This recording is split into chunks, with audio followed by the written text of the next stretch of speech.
All right. Get your hot cocoa ready because we're going to be going to Snooze Town with what we're talking about today.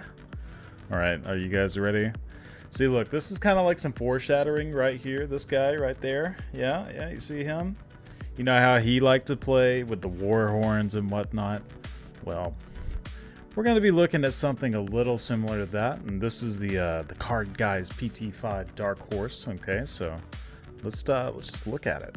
Here it is.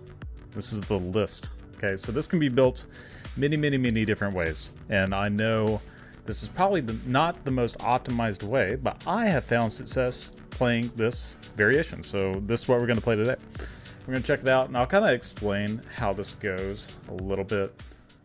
How the deck kind of plays. I only have one matchup here because this is the only one where I was like kind of trying to make sure that I didn't accidentally like fat deck the whole thing. I'm on 37 blues, so I do actually go above 60 in a lot of cases because I don't really have a lot of closing power, so I need the efficiency of the blocks, and I just kind of rely on the hammer, the pulverize, and the crippling crush, right? Okay, so quick deck tech, right? We have 70 cards, 10 equipment. The equipment are going to be, it's always going to be Balance and Tunic. Well, you swap this with Tunic against Zen, and we'll talk about why in just a second. But you only really swap to Norroom when you're trying to like fatigue a Kano or something along those lines. But in general, for the majority of the matchups, it's going to be Balance, Steps, Tunic, Gauntlets, Rampart, and then Titan's Fist. The reason we're playing Rampart in this list and not playing Anathos or anything along those lines is because we are so defensive. And we're going to be leaning towards playing cards like Staunch Response. Well, let's do the math, okay? Pitch a blue, you get 3 resources, okay? Everybody knows that. You use 2 of those resources to play Staunch Response. Well, guess what? Now you get 1 more block out of your Rampart, because for those of you who have not been around since the Tales of Aelia days, and this was more popular, this, you can pay 1 into it. It gains 1 defense value, which is huge. It's super good, right? So in a meta where you're not just getting exploded on, right, and just out of nowhere, just, you know, like what a Kano would do to you, like double wildfire you and you just explode. Right, this is actually pretty good, and it's actually a decently viable strategy, right? This is pretty strong against KO.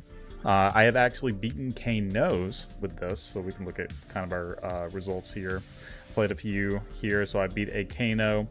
Aelia, you're pretty favored into. Obviously, Arachne, you're pretty favored into. KO, I've played 2 of those. That's the one I wanted to kind of try out, and as well as Zen. And I was beating both of these, and I'll kind of explain those kind of strategies in just a second. But Levia, New, Victor, Viscerai and Arachne obviously not super like well represented in this meta, but everything else, you know, is pretty much there besides Illusionist. Okay, so this is the thing with this deck. Illusionist is like an auto last. Doesn't matter what you're doing, you just die. Mainly Enigma. You can probably get there against some Prism. You'd probably have to tool the deck in a couple of different ways, because you have like basically, I think it's only 6 poppers the way this deck is built now. You could add more poppers to have like a little bit more of a mid-rangey style, like you're still fatigued, but when they do give you room because they know you're playing fatigue, you can play something with some added disruption that is, you know, somewhat important. But yeah, so basically this deck is you block, you gain a bunch of life, you just kind of sit there and then run them out of threats, and then when they finally run out of threats, you play your crippling crushes and your pulverizes that you are ideally trying to pitch stack. So one instance of making that a little bit easier is I keep 2 cards, one of them being a Blessing of Patience, the other being Crippling Crush. I play Blessing of Patience, use my action point, I'm done. Okay, Blessing of Patience, if you don't know, is you play it, next turn you gain 3 life. It's another sigil, it's just a little bit later. It also blocks 3, so there's a little bit of flexibility there. If you have to block, you can, unlike some cards like Sunkiss or Healing Balm, right? Those are 0 cost, you gain 3 life, but they block 2. They also use their action point, they have no go again, right? So it's kind of hit or miss from there. But the reason I kind of lean towards the Blessing of Patience in this style of list is because of Imposing Visage, right? So if you don't know Imposing Visage, this is your Aura Tutor effect in Guardian. Very strong, beautiful card. I love the art on this card. One of my favorites, especially in foil. But you pay 3 guaranteed, and then you pay X. Okay, the X is almost always 1 for me to go get Blessing of Patience, and I just sit there and I try to like tank that, keep getting the life, you know, get above 40 as quickly as possible and stay there, right? It's also very strong with Tunic. You get your 3rd Tunic. You can Arsenal. This is a pretty decent Arsenal spot if you're not, you know, putting a ton of defense reactions in your Arsenal. You just have like one of those off turns. You can keep a blue in your hand, have this in Arsenal, use Tunic counter, go get your Blessing of Patience, and then you're kind of ahead in that sense. You're doing like negative damage in a way if you think about it. So pretty cool card. We're also playing in all of our blue slots. There aren't any attacks of the Guardian variety. Okay. We're playing Bad Blue Bravo, the triple B, right? So we're playing Last Ditch Effort because this is just another closer, another capability to beat something like a new. They can use Last Ditch Effort against you if they use a Siren Skull, pull this out of your hand. They can use their Chi and activate to get +1 attack with it. Kind of annoying, but it's fine. I think it's still a good inclusion because, I mean, 8 go again when you have no cards in deck is really strong. Then Ripple Away. This one's kind of hit or miss. I can see cutting this one, but it's really strong against things like KO or Victor, or I guess, let's see if an action card would create one or more tokens this turn against, just had to read it just to make sure. It's pretty good against Ranger as well. So I don't hate it right now. It's another card that could be bad against new, which the idea of not playing any of these blue attacks is to kind of improve your game plan into new, right? And then play fatigue into everything else, right? Because you're trying to just extract as much value in the new matchup as you can. So we're playing Terra Sunder. This is a card that a lot of people will cut into new if you're playing Bravo, because when they play a Terra Sunder and then play any of your blue attacks, it's a disaster. They played Crippling Crush against you effectively, and it's just bad news bears, right? Because we have no blue Guardian attacks, this card is actually still pretty solid. It's a 3-block, it's blue, as we all know. And then the discard effect with your hammer is other ways to kind of close out a game. One thing you'll find with playing a deck like this is you'll get to a fatigue state. They will have a couple of cards left, you know, like maybe 2 cards in their hand left, right? But they have a pretty decent life lead on you. This is a way to guarantee that you get those last 2 cards out and you finish. That's why Bravo is so good at doing this fatigue thing, is because he gets cards that force discards out of your opponents, right? Like Crippling Crush and Terra Sunder. And we're playing Remembrance to be able to get these discard outlets back, or Pulverize, or in some matchups I also get the Blessings back because they're actions that you want to get back. Unlike Sigil of Solace, which is our other life game, which is obviously a fantastic card.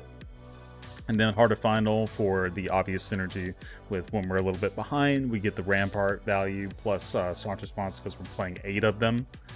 Peace of Mind is another card that comes to mind, where you just have that combo, right? The 2 into the 1. So just a lot of ways to spread your defense and then get value off of that. Ponder Token's pretty good because a lot of the deck is cards that you are okay with arsenaling. It's a lot of defense reactions, and you know, some of the blues. I'd say about half the blues you're pretty happy arsenaling to. You know, like Hold the Line, Imposing Visage, Never Yield, Nerves of Steel. This round's on me. Warmongers, Terra Sunder even. You know, like, there's a lot of options here. Okay, so yeah, Standing Order was my last include here that I was kind of back and forth on. That didn't make a... it wasn't in my initial build, right? But for cards like Peace of Mind, being able to arsenal like a random card, whatever card it is, even if it's like a pretty mid-level blue, like let's say something like Stamp Authority is probably a good example. Like, you're okay, you're just okay arsenaling it. Or like your Crippling Crush, like I'm okay arsenaling this. If I do get to play it, great. If I don't, like, it's kind of annoying because you want that arsenal spot and you want your 5-card defense. But this card makes it to where it doesn't actually matter, and you get the extra value. It's actually better for you mathematically, because yeah, you're getting rid of your arsenal, but you're getting more block out of one card, which is a big deal, which is why you're able to fatigue a lot more efficiently than somebody trying to do damage fatigue to you. You kind of break that parity, right? So there's a lot of considerations back and forth with playing a deck like this. You could cut Pulverize even and go towards some more kind of mid-rangey style cards, like you could play Spinal. Obviously we don't have Spinal in this deck, but that's one option. Peace of Mind can be kind of hit or miss, understand that, so you can cut Peace of Mind, play some other cards here and there. Even cut some blues if you're cutting things like Pulverize, right? Then you don't necessarily need many blues. All you really need to do is play off of one blue hands the majority of the time, right? So if you decide to take this to some event coming up, those are kind of the considerations I would take if you were trying to tackle a specific meta and you knew you weren't going to play against any Enigma, or it was unlikely you were going to play against Enigma, right? So I like this deck. It's kind of cool just to get a little bit of variety and see Bravo's beautiful face once again after so long. The other thing we'll talk about is like the first question I get is, can you beat Zen, right? Like, sure, you can fatigue KO. Makes sense, right? Like, they go 2 cards wide. You can go block with a Staunch Response, block with 2 cards, you're good to go. Like, you don't leak that much until they Blood Rush you. But then you have the kind of offset with the balance and the life gain that you're fine. And they run out of cards because they force discard.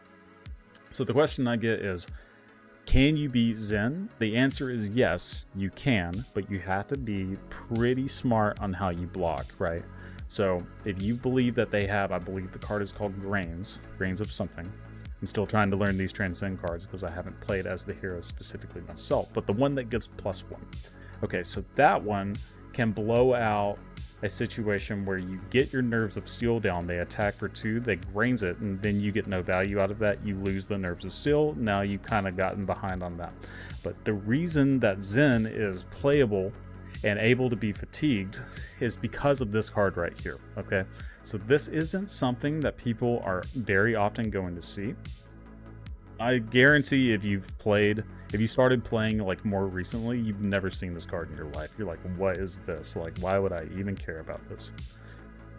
Grain that tips the scale. Yeah, gotcha. So I was right, it was the Grains.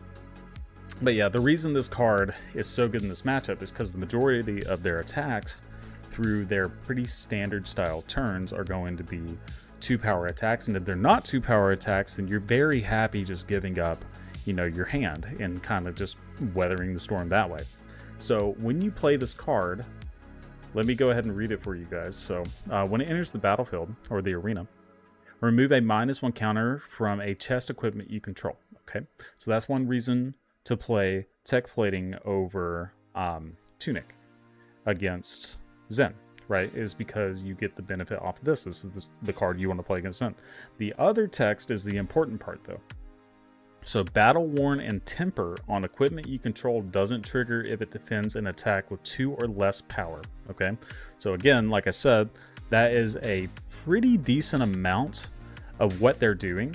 So a lot of times when I play against them, they'll say, okay, I'm going to play a blue Descendant. And you say, okay, I have this Nerves of Steel out. I'll give you Tech Plating, whatever, block it. They're like, okay, I'm going to attack with my weapon. Okay, I'll give you Gauntlets of Iron Will now. Okay, I'm going to attack with this other thing. Okay, I'm going to give you Civic Steps now. I got 6 value extracted here, and if I can guarantee that they don't deal damage to me to get rid of Nerves of Steel, I have absolutely just like blown the math tables out to where, yeah, they're ninja. They can kind of rip cards out of you here and there. But this kind of breaks that to where you can actually have a chance to fatigue as long as you prioritize keeping that card around. So, very good card. Hopefully we get to show an example of that in just a little bit. But this is one of the big cards, and having Imposing Visage go tutor that on turn 1, you have 6 copies in your deck. It's pretty likely that you will see it pretty early. So against Zen specifically, so there is some consideration to cutting some of these cards. Which cards is kind of up to you. I think there is merit to maybe cutting something like Staunch Response, The yellow ones may not be needed, and then you can cut, you know, like we have 37 blues here. Do we need 37 blues? Not particularly. You can get rid of the other staunch response too. Or the Oasis respite. Oasis is just kind of fine, right?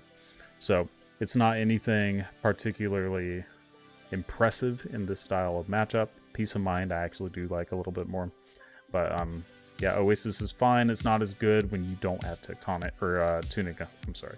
So we can do Staunch, and then I think I'm gonna start trying to cut this. I think that makes sense. We need to have payoffs for the Heart of Find one. I'm going back and forth on this matchup. I've only played it a few times. You know what? Let's just go ahead and keep it as is. Leave out that Staunch. Maybe we can even like put in Remembrance or something. No, we'll stop playing with it, and we'll just kind of go in. We'll play it by feel. That's the way I kind of do things when I'm testing an initial deck, but this list has actually been very, very good in testing, like I've been saying. So, hey, look, there's a Zen. Let's try it out. Hopefully they don't immediately just leave us. But yeah, so this is kind of the plan. We're playing that tech plating like I was talking about. We're cutting these big D reacts that aren't really getting a lot of value. Like 2 cards to block their like 3 damage is not great. So that's why you're kind of cutting these. The blue staunch responses, however, being resources and 5s, are honestly like not too bad. They can stop a mauling key, right? So don't hate this card. Then Remembrance, it's not a block card, so there are situations where you might draw some of these no blocks, and it's a bad situation. So I think cutting these are fine. We might see the potential of being fatigued ourselves, though, depending on how they board. Okay, so now we're just in this situation where I don't really particularly want to do anything. I'm okay with maybe pitching the staunch response here and then attacking for 4. I think that's like not terrible. Keeping the 4 block in hand, and if I can get the Nerves of Steel out, then I'm going to feel a lot safer. And then I can stop attacking as much, because the only time I really want to attack is when I have like a Crippling Crush, because they can't just shove all their armor and you know, just have like a huge clapback turn. They're going to discard cards no matter what if it's crippling. Is this the deck Kale went 15-1 on Talishar from Twitter? I haven't seen that Twitter, but Kale did send me a list, and it was similar to this one. It's not exactly the same, but it is honestly, it's pretty close, right? So this is the style of play. I believe he had like Spinal Rush in there, for instance, which is what I was talking about in the beginning. All right, so we're getting levels of Enlightened, right? So this is going to come in likely for a 3 draw a card, go again, right? Okay, Chase the Tail, that's fine. I could give just 1 card here, call that good. Don't particularly need anything else. There's an opportunity there where we kind of want to go ahead and use the Tectonic Plating as soon as we can, just because we know when we do play the Nerves of Steel, it is going to knock that counter off, so we get extra value there. So this is honestly a pretty decent spot to use that. Yeah, I'm not opposed to it. I think this is fine. There's not really many other opportunities to get like extreme value out of it, if you know what I mean. So the game to life here, they're doing the life game better than we are right now. So this is the other 1 life. I don't really want to block this. This is fine as is. This is obviously a 4, so we'll give a Vapor Scene here. Just kind of see what's going on. We'll bottom that. Another reason that Vapor Scene is so good is you can put your pick stat cards, the cards that you want to see second cycle in the first place, on the bottom and not worry about it. Okay, so here I'm just going to continue to kind of block. I want to go ahead and get this out of the way. I also don't want to block with Last Ditch if I can help it. Fine card. Very likely to just block with it. Here, this also allows me to kind of get rid of some stuff. I can make a Surge and just chill. put this in Arsenal, wait out a little bit so I can play Oasis with a staunch response. There's a few things that I can do here. Couple opportunities. Bravo Spice, also hi. Hello.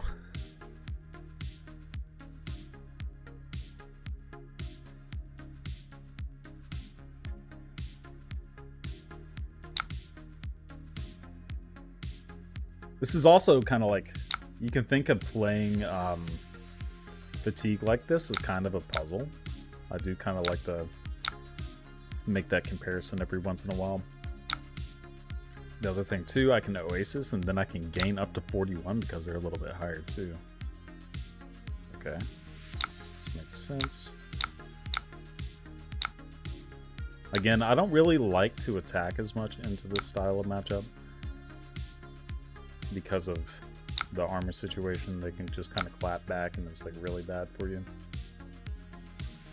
Here, because they have the Ancestral, I think I'm gonna let this go. I could block with the standing order.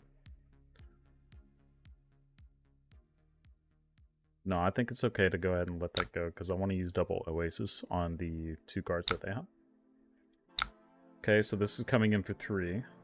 This does have combos, so it is better than, you know, blocking that tiger. So we'll go here, use this. We already have the floating, so we're good to go there. Another tiger. Another one of those. Okay, so yep. Then again, we want to go ahead and use that here. Gaining a little bit more life, and then they use the tiger.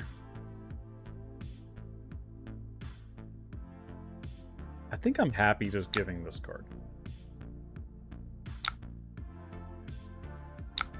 Oh, Shuko. Yeah, you're right. Forgot about Shuko. That's okay.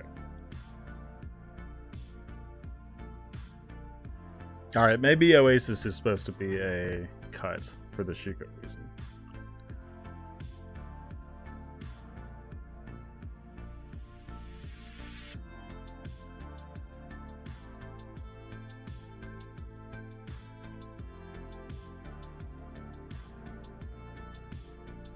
It's been a while since I've like actually done any protection. So it was more common with Oldham because of the Earth React and whatnot, being able to like float your prevention from one to the other with like your Crown of Seed and whatnot. But it's okay. Just give an average 3 block here.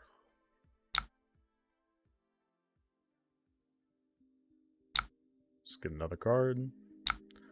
Again, we're just kind of biding our time until we get a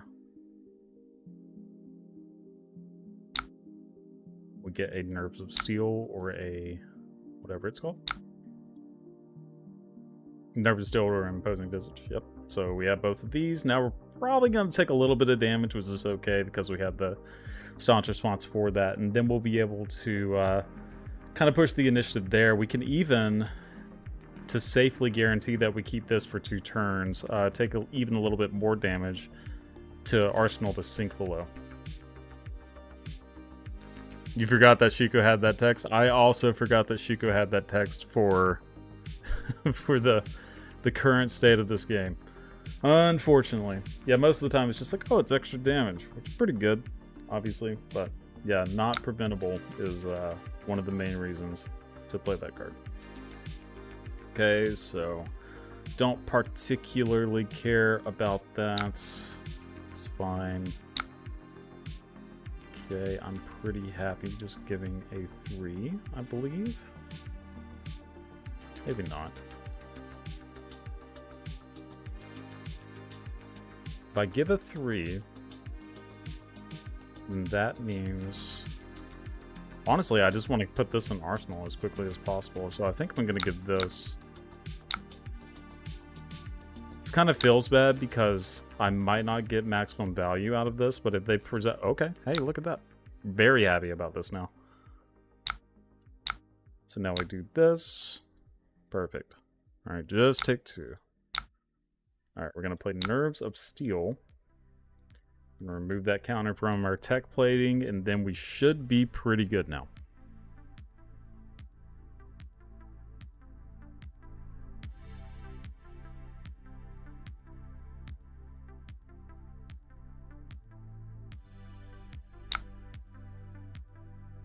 Oh yeah, with all these 3 blocks, for sure. Now, one thing to keep in mind, again, this card specifies 2 or less power. Okay, that's a big deal. The 2 or less power is very, very important. All right, so this one is coming in for 3. So I do not want to block with my equipment currently, right? So we'll do that. Art of War is actually super annoying. So they're going to buff that. Is there a way that we can save the Nerves of Steel? I believe there is not a lot of merit at this stage to save the nerves.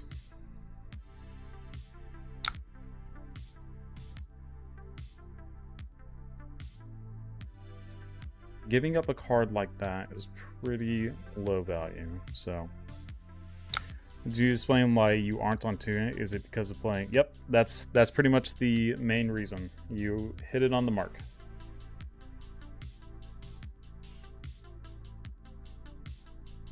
Yeah, it's just tech plating is for the nerves value. And there are 39 cards here, so we're doing our job pretty well at this stage. I'm going to give 2 cards here. Main reason is I'm fine going ahead and using the balance, because they already blew one of the Art of Wars. And the way that they're going to get maximum value out of us is by us attacking. But we're not going to do that. So we're just going to chill out. Hey. Heart of Findle value. Okay. There's grains. Now we don't have to play around grains anymore, which is great. So when we do get another nerves and we want to go ahead and get the value out of these, we can not have to worry about anything.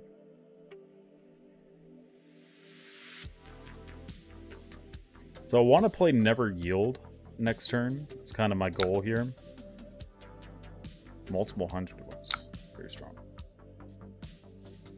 So I'm going to give Fate Foreseen here. Going to see on top. This is actually a very strong card. I think I will bottom it though, because I'd rather see the actual nerves itself.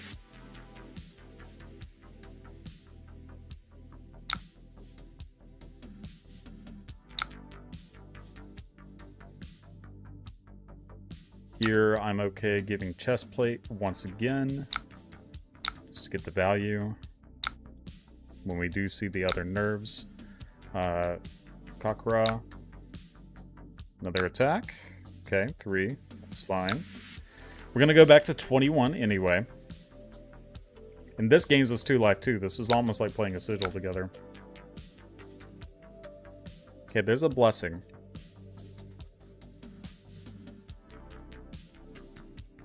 So this is a matchup where like playing Sunkiss might actually be a little bit stronger than playing something like Blessing, even though this is a 3 block. But in a way, you can think of it as if they give us the opportunity to keep a card, this is a very powerful card.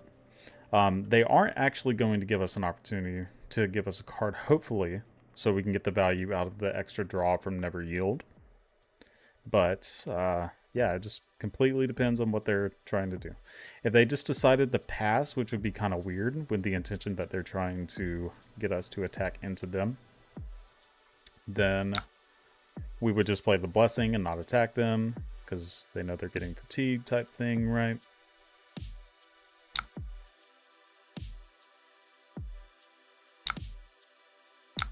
Okay, here I'm pretty happy giving the Ram's Head. We'll pitch that stamp. Alright, perfect. Peace of mind here.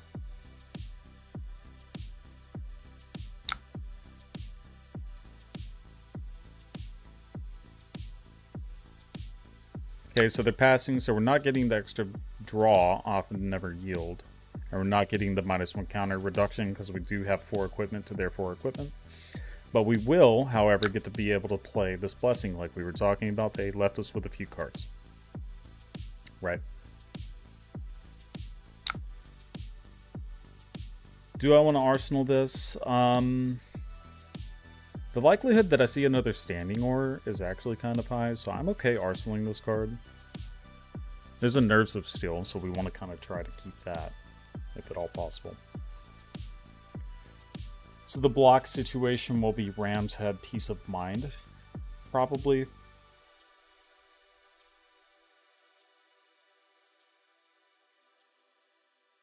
Just keeping everything else, keeping the nerves. Levels of Enlightenment. This actually could be a situation where we just kind of block out a little bit.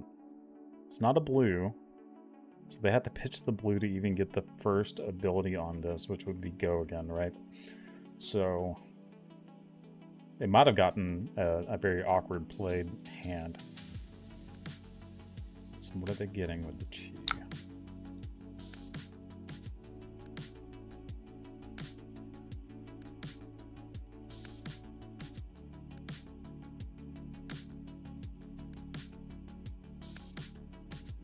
Tiger Swipe, sure. So that's a card that we have to be careful about Tiger Stripe Shuko because of the Peace of Mind.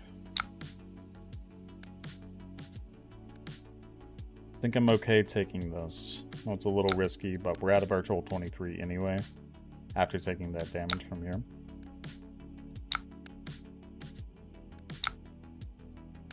Okay, this will come in for more.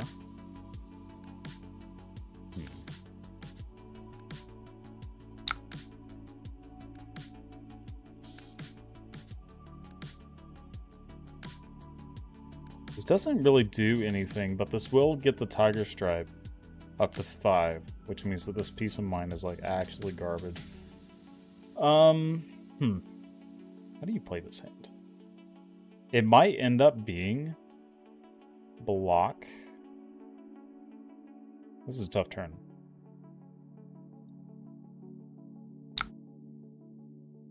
Because I want to play this really bad for obvious reasons.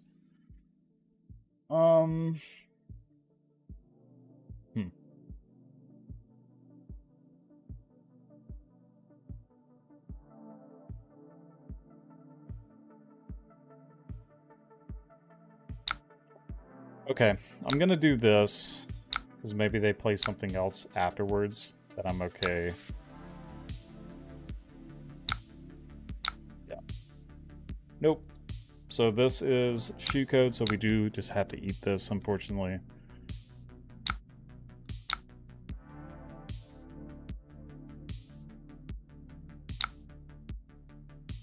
Attack me again? That would be interesting. Yeah, it was just a super awkward hand. I think the value of playing this card out is like actually really high. So, unless they play another Art of War, then they have this timed like perfectly for us, which is annoying. But whatever.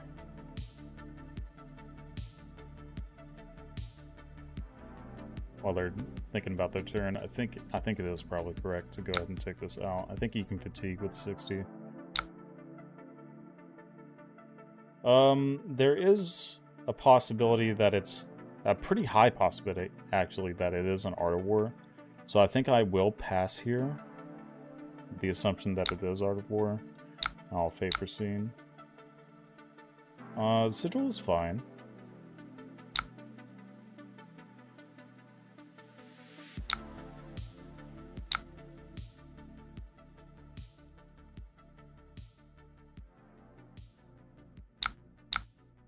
I'm going to pitch Nerves of Steel because we want to keep that card.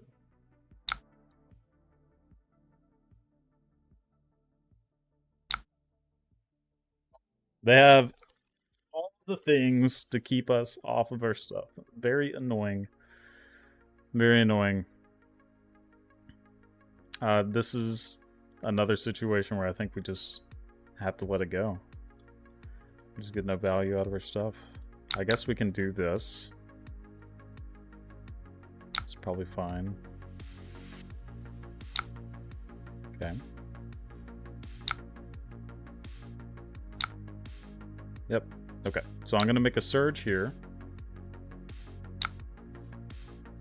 Yeah, super awkward. Double sigil time.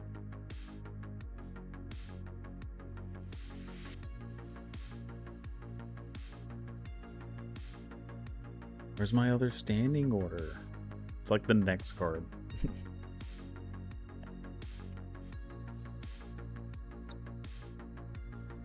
I guess the sigils are still there too. Draw that up in just a little bit, probably.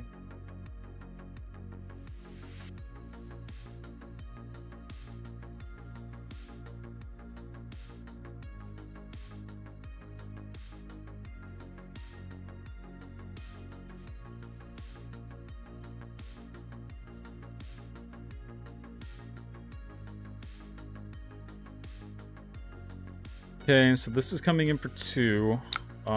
There is a pretty high likelihood that this will be Art of Ward as well, but we're already kind of getting wrecked on blocking inefficiently to try to keep Nerves of Steel around in the first place. Could be their arsenal in this case, right? So, because right now it's just a chi. Not a chi. No, it is a chi. No, not a chi. It's hard to keep track of things on Talishar sometimes. They're deciding what to grab. Spinning Will Kick, sure. Okay, now I'm going to give them a Civic Steps. The hopes that they're not going to blow me out with Art of War. Yep, cool.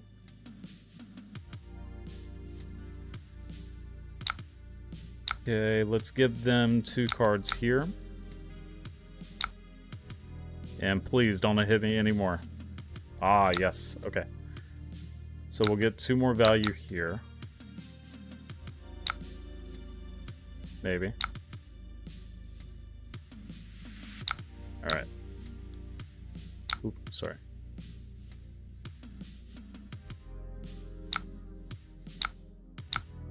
I think it's probably worth... Wait. Oh, I can't even block this anyway. Yeah, sure. I do just lose it because of that situation. This could have gone way better. I think I kind of got a little loose on some of those. Just prioritizing the Nerves of Steel a little too highly. That counterplay of the Art of War to our Nerves of Steel turn was really brutal. I should probably just play this Warmongers out, because it's been gummed up in our arsenal for a while.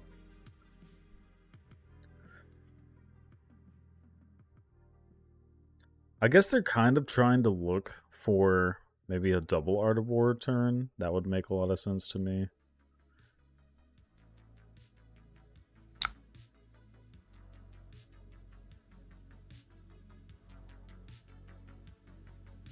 Yep. If they don't double Art of War me here, I'm not too upset.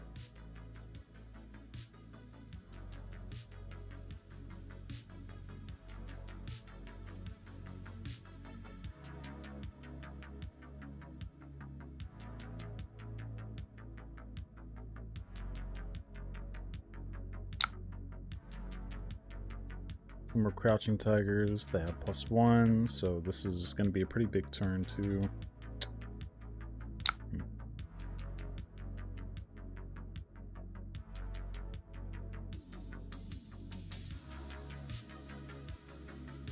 Send it. Yeah, this is going to be a giant turn.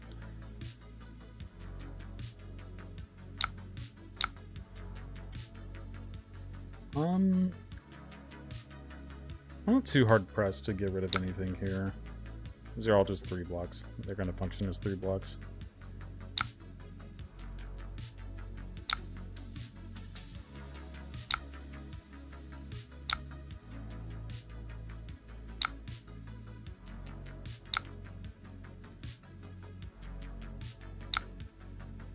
Right. Yeah, this is a giant turn. We might just die here. I haven't done the math, but Jesus Christ. Sure, man.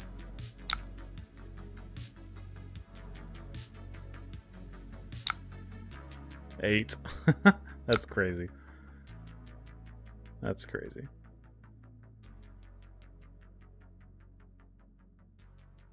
All right. Do they have any card that this like is actually relevant against? I don't think so.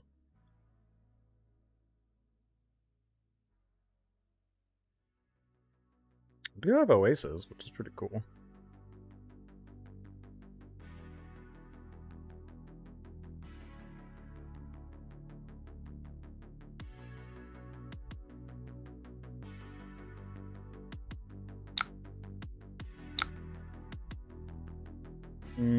Yep, we're in a position where we're so far behind that we just have to literally give away all of our good cards. It's like not a big deal, but it's kind of annoying. Guess we can get this and this because we know we're going to use our Oasis.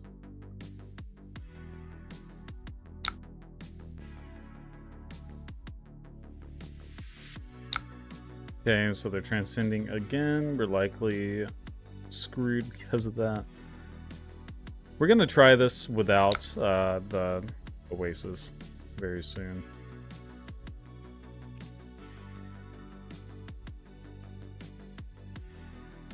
Yeah, huge turns, huge turns. It's kind of to be expected though, so.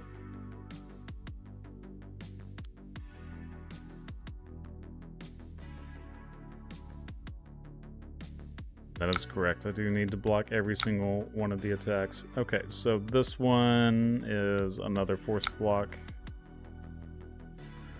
Tiger Swipe, I guess, is the last thing, hopefully.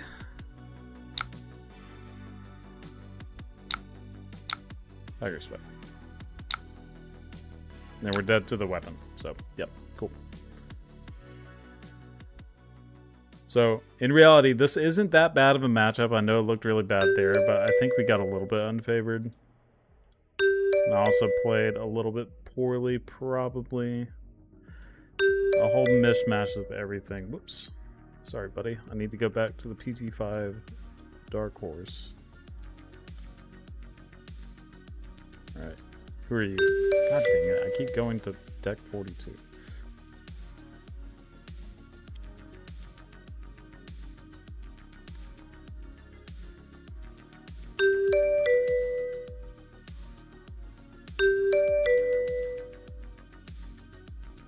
Save to favorite, I guess.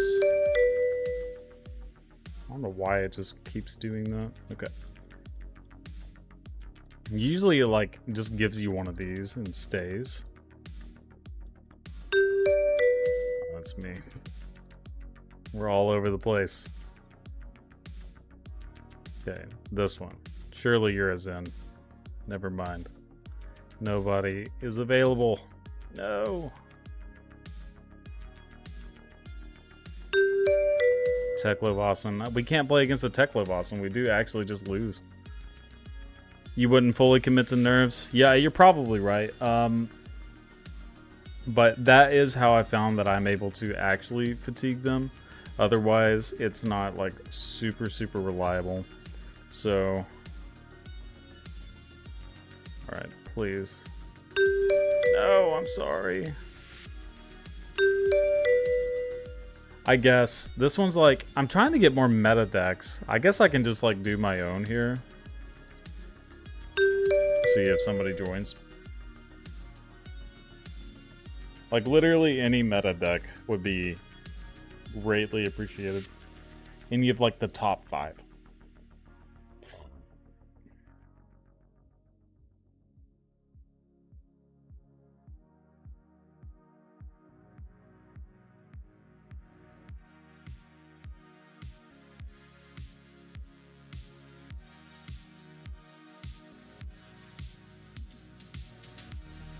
So, I wish I could show you guys Kel's list, but it's like,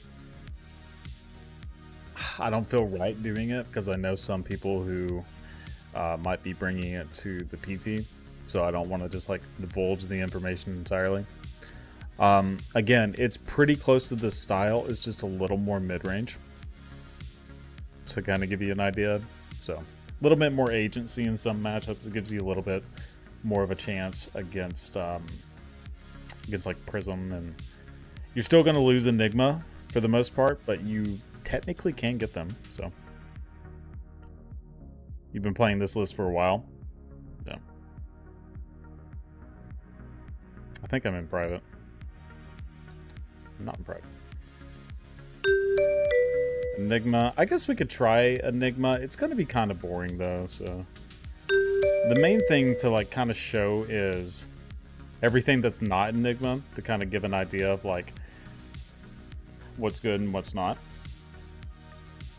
So here we play pretty much the majority of everything. I don't think you necessarily need, like, Remembrance or anything like that. You can kind of just play this as is, which is why I'm on so many blues in the first place. Right? So... yeah, I usually just fat deck when I've been testing this.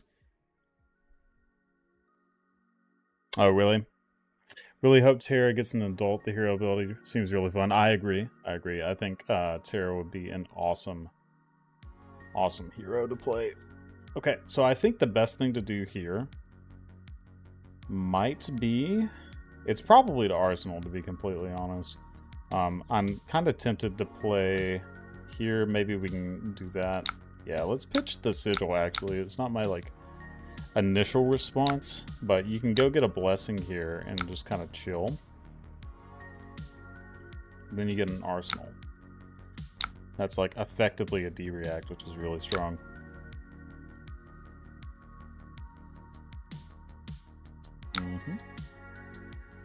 So these drill shots are going to be very annoying against a deck like this. But we can, let's see, do 5. We can block pretty efficiently here by just giving the D-Reacts. Oops, sorry.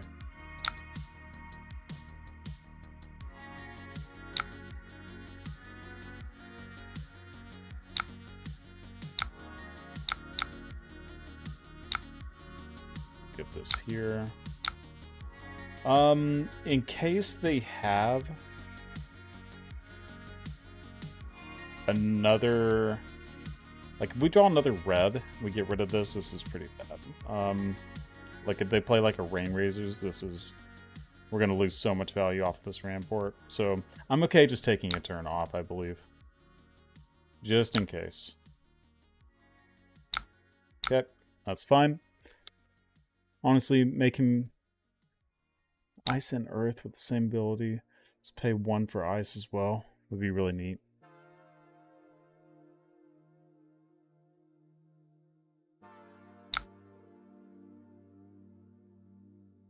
Okay, so they're just kind of blind flipping here. Kind of makes sense. They're just trying to present, like, the big numby.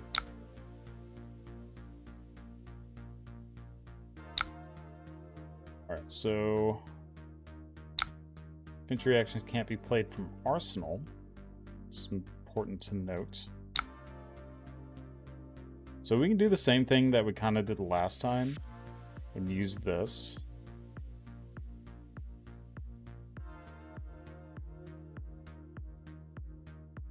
Do this and this. Another piece of mine, maybe. No, you're good, Riku.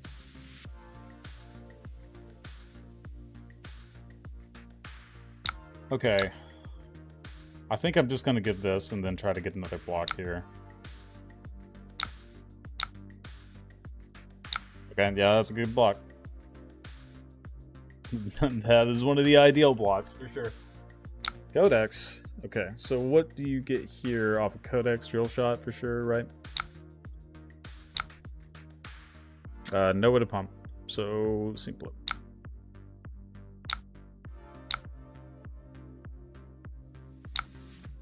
So they lost an Amplifying Arrow. That's actually one of the ways that they have to play to kind of beat a fatigue strategy. So that's a pretty big game.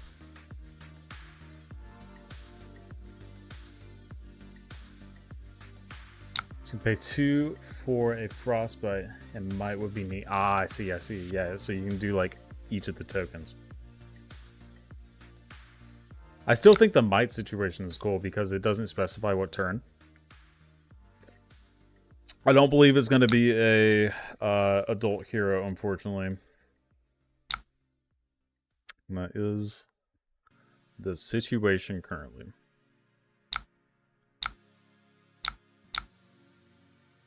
I'm going to keep Warmongers just in case we are able to play it out. Alright, they don't want to play anymore. So obviously this matchup is very strong for us. That's just how it goes.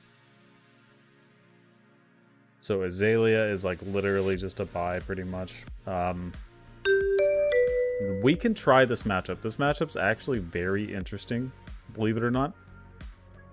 So you play all of the AB, Balance Adjusters, and Tunic, and you're playing 3 Sigil here. So the big thing is obviously we're going to be taking out these defense reactions that do nothing, right? We are at 63. The other card that I generally, so here, and then we're Sink Below. Sink Below is here. Okay. So here, and we're kind of in a situation, aren't we? Gotta just like keep one of these random breads. In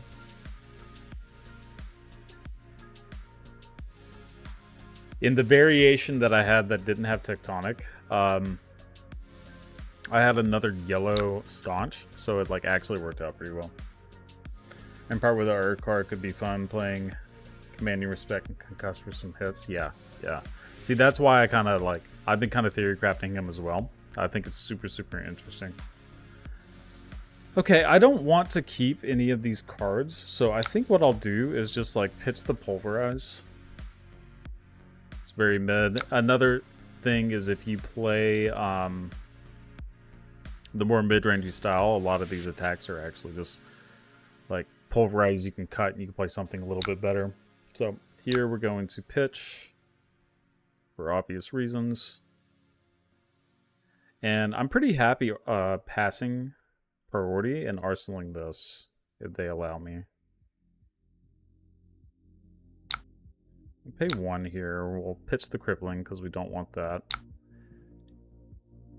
I don't particularly want to attack if I can help it. Because the main way that we win is by just like consistently having high enough value. Now they could just out of nowhere kind of kill us, which could be annoying. If they're not playing the defense reaction style. Doesn't Peace of Mind have okay, text for Kano? Yeah. So level 10 CPU is correct. It's only physical damage.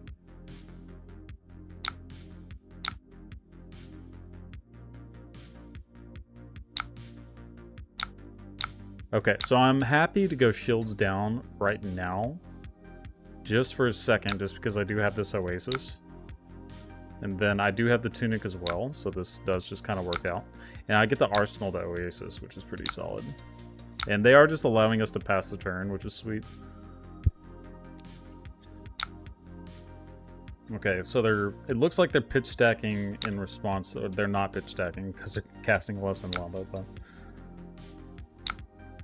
we thought. I'm gonna overpitch just a little bit. I don't really want that there. They're likely gonna try to do something else, and I'm happy just like playing this and passing. Billing Kindle. Okay. They're gonna try to just zoom on us.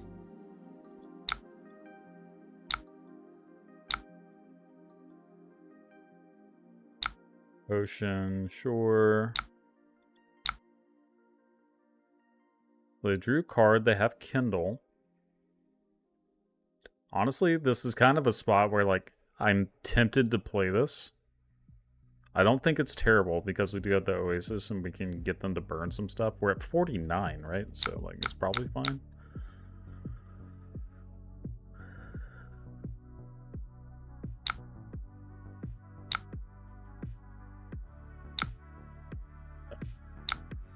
Double Kindle, okay. Radcat, sure. They're kind of going blind though, right? I guess they Storm Striders us potentially. Okay, well, cool. We just had it. Neat. Guess you could have drawn it. Like, it could have been the card in the hand. Well, it had to have been because they put the card on top, right? So.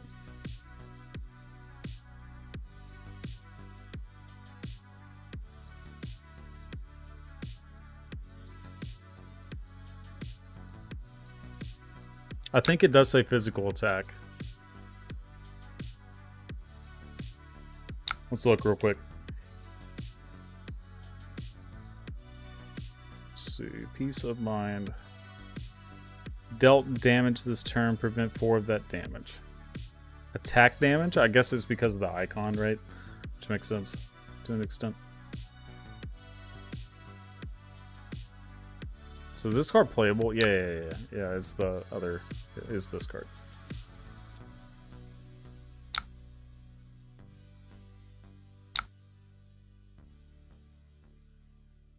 So they wildfire me.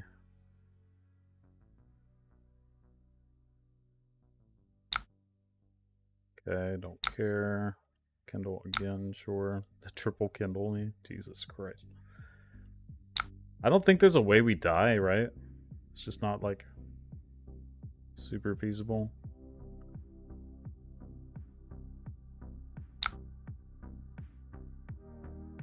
Did they pay into the nodes? Probably not. Okay, I'm gonna now tunic.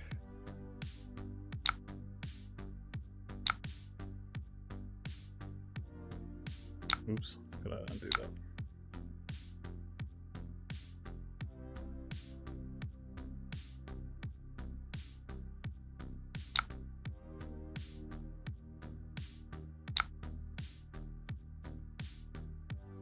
Fortunately, we have to do the whole thing.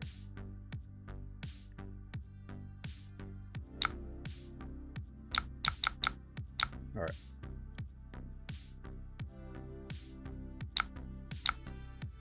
I'm just going to always pass priority, kind of let them zoom for a little bit.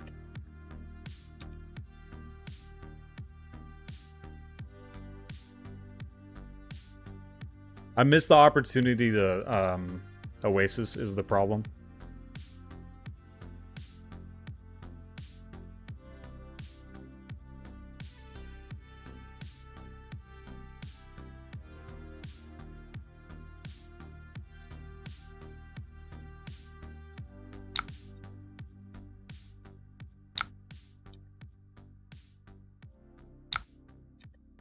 And so they draw their other card, yep.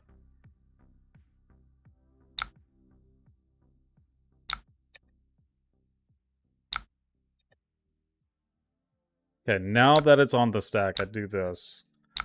Aether Wildfire.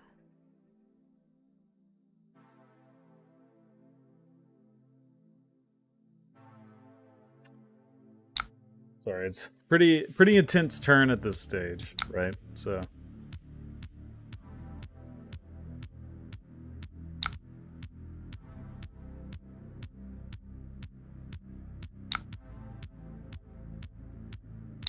okay, there's just another one here. We pay here, that's fine.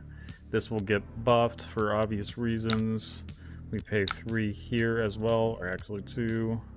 So we're binning a little bit there.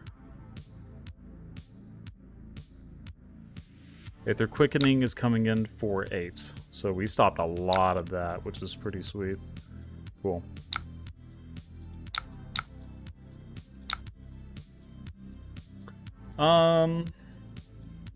None of this really matters. I guess I can just like overpitch here. Just to attack. A card that we got a card called Life that just gains life. That's fair. That's the one, that's the Runeblade card, I believe, right? It's like the split card or something. So triple Kindle, we were able to stop the triple Kindle turn, which was pretty crazy. Still at 37.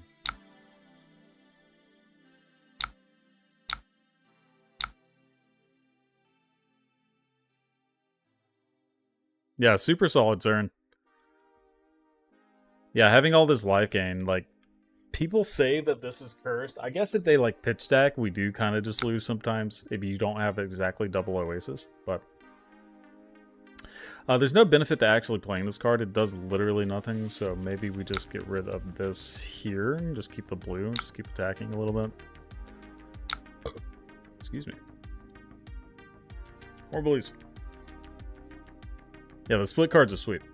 I'm really excited for Verdance. Verdance looks awesome. Just the Earth Heroes in general, that's kind of like my playstyle. So, double Wildfire, okay. So, they might be stacking another thing here. We're going to pay this. Do we think they're stacking? I mean, they are putting 2 Wildfires next to each other, so maybe. Attack for 4. I never want to play this rounds on me, that's for sure. Split cards look fine. Not a big fan of them. It looks off in the deck. Opponents can guess where your cards are since they are weird to read at times. Once you get used to it, it's honestly not going to be that bad. You're not going to have to turn it sideways, so you won't really give information away. Because you'll be able to see what the card is and know, okay, this is the gain life and make rune chance card, right? So, Florian is your new husband and set who? That's fair, that's fair. I love Florian too. I think he looks super cool. I'm all about the Earth Heroes. I think they just look sweet. Okay, there's another Oasis, which is solid. Love Oasis. I am happily able to just, like, blow the Oasis, to be honest. Like, on another spindle or something. They've already used 2 spindles, though, so... we will see another one. That is pretty much a guarantee. We'll just send 4. Yeah, Guardian players like Earth. I know, it's crazy. My favorite part of Oldham was the ice aspect, to be honest, right? But...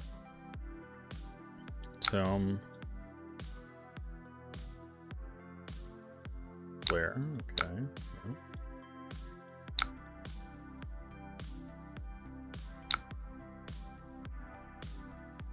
Just kind of zoom.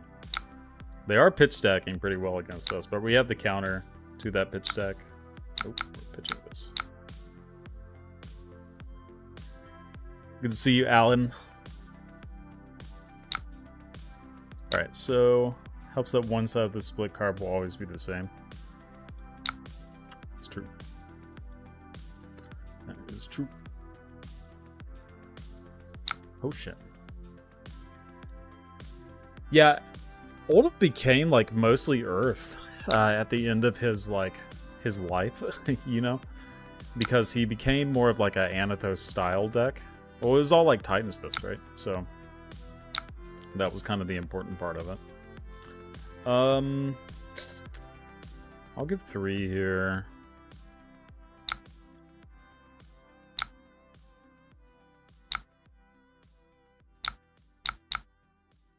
I'm gonna give this here too. This is a little risky, but it lets them block enough. They give 1 card. I can play Sigil, gain up a little bit. They might try to go off a little bit, try to get some damage. Nope, they're good.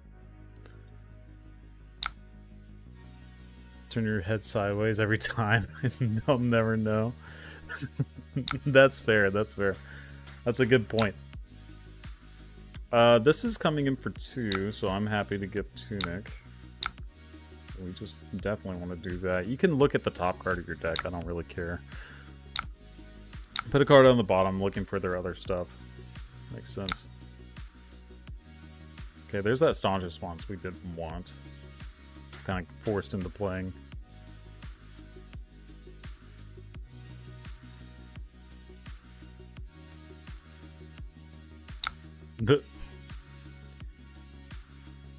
You check the backside of your card to remember what the chi does? That's fair.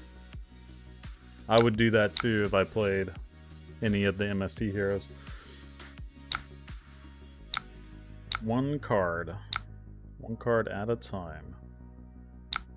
Ocean. They're just kind of like chilling.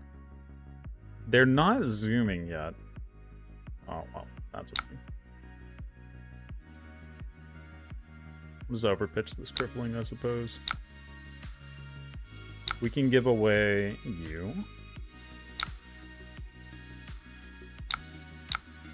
We'll give this attack 1 more time.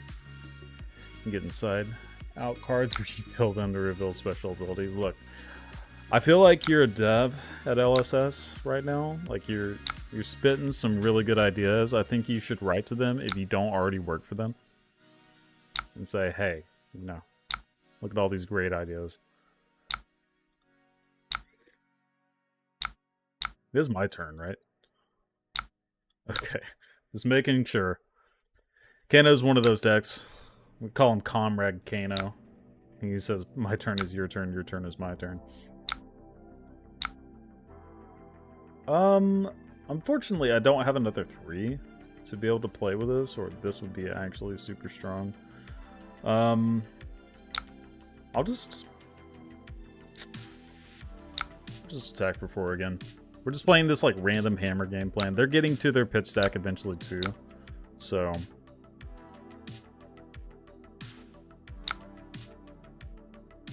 Tome, Blazing Aether. Yeah, they're gonna have a crazy turn, but we should be able to kind of weather it.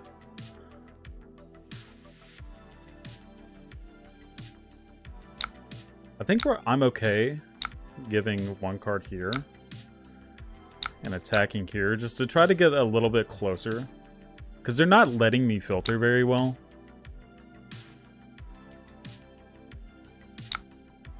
Okay, there's Gaze.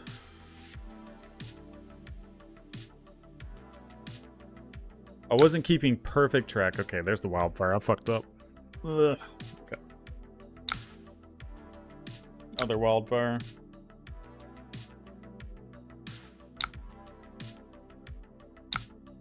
Yep.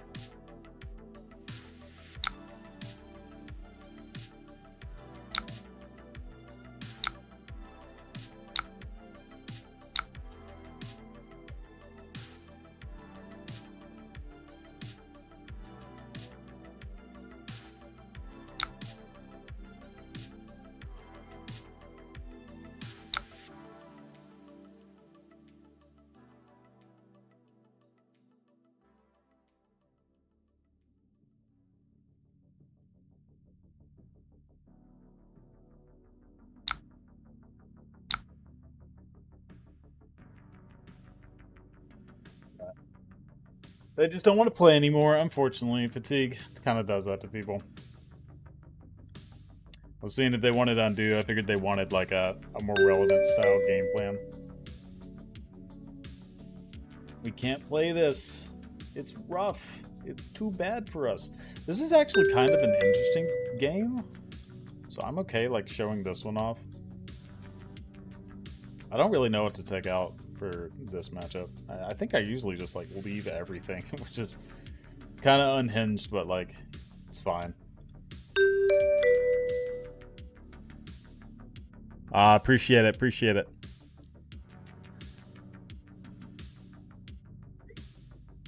I see you, JD.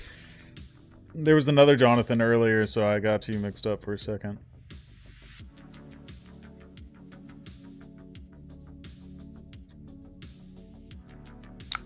We're playing Nap Time Flesh and Blood right now.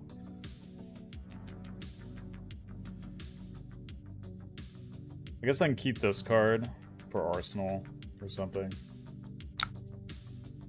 I don't really... This does, like, actually nothing.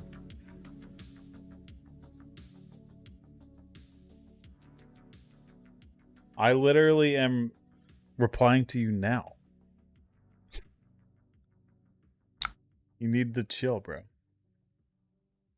Which one is the hello...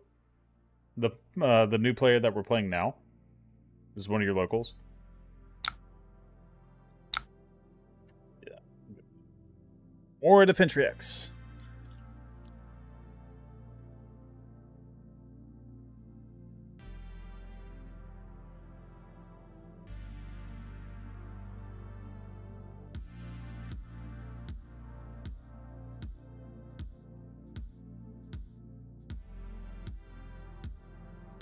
Yeah. I played against this kind of style before, and Scale Peeler is so goddamn annoying. Like, it's actually frustrating how good this card is against Bravo in this kind of configuration. If they were on... I guess this is, like, solid in most ways. Like, if I was on Anathos and, like, all the armor, it makes sense, too. Right? But I am just gonna take this. Like, there's not really much that I can do about it.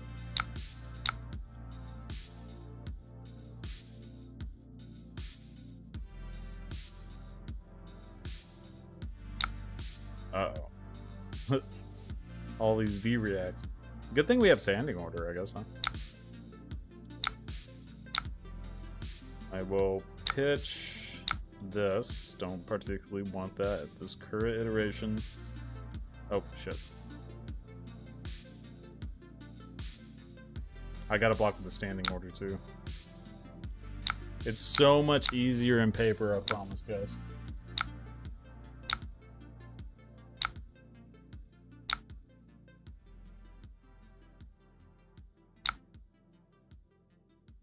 Alright. Send 3. Boom. How could they ever win? We just send 3 every turn. Because none of our stuff actually comes in for 4. That's another thing to keep in mind, too. Like, if you're playing these kind of, like, off-cost cards, like Ripple Away and whatnot, you're kind of dampening the hammer. So there is honestly an argument to playing things like Embolden, even though it like actually doesn't do anything for the most part, because it turns on your hammer to be a 4. So it's like actually kind of solid still. Nerves of Steel. Nerves of Steel is actually like okay. Maybe. Maybe. This Remembrance is really bad right now.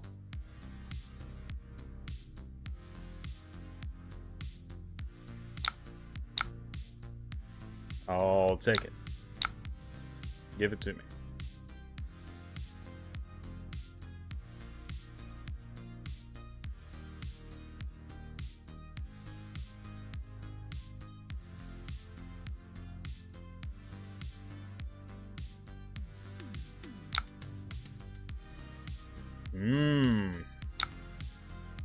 It's the card that everybody hates.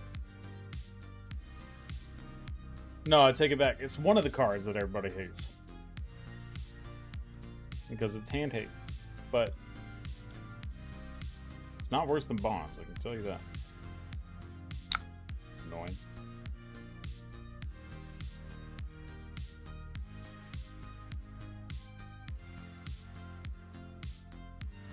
I think I'm going to use the defense reaction from hand. Just to be extra sure. Aw. Extra value. Never mind.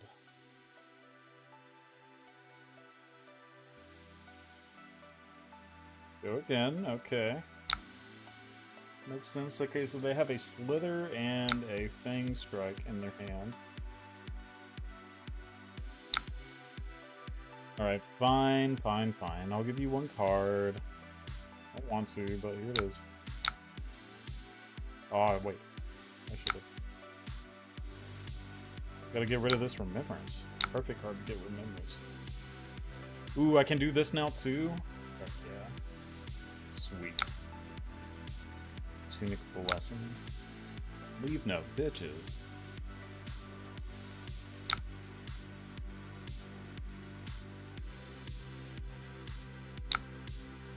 Where to you? Hey. I think I'm okay with this happen. No, not my heart. That's so rude. That's so rude. Unfortunate, really.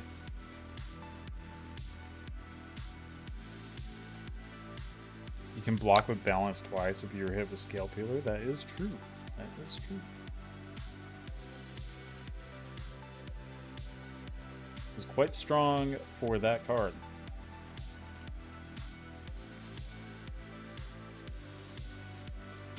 Kind of like split it. You can use it as like a breakpoint later. Oh, that's pretty hot, yeah. I like that. Alright, buckle up. This is going to be a long one.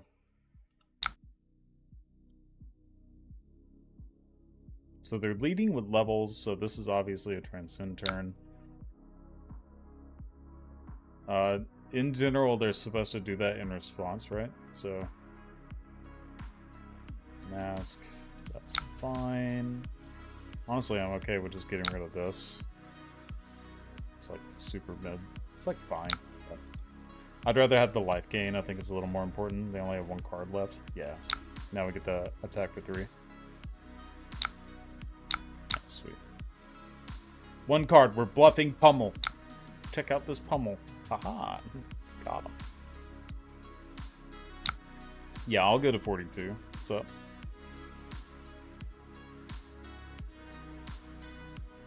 One downside to having these cards in against new is like they can actually use the new ability to.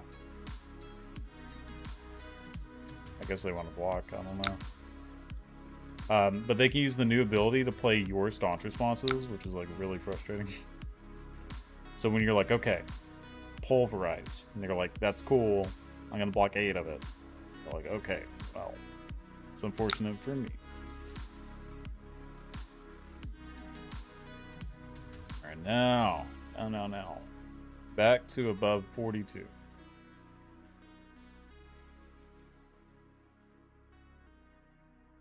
This is probably the most fun you will ever have playing against an assassin as a guardian.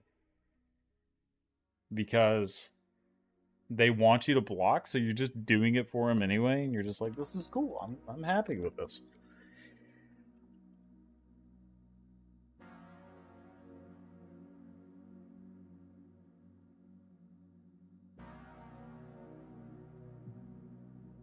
So ultimately, we've only... How much damage have we taken? We gained 6. So taken 4.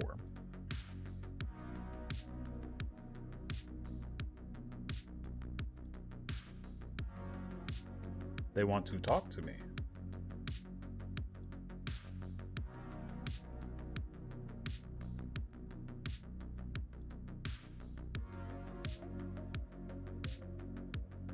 I wonder what they're thinking about.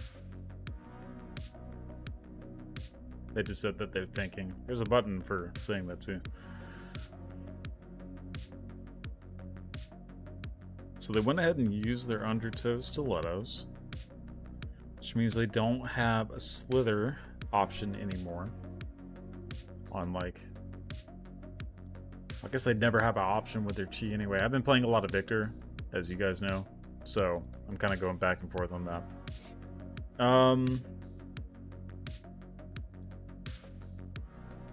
Do I particularly care about Spider's Bite? Not really. Alright, well now I'm annoyed.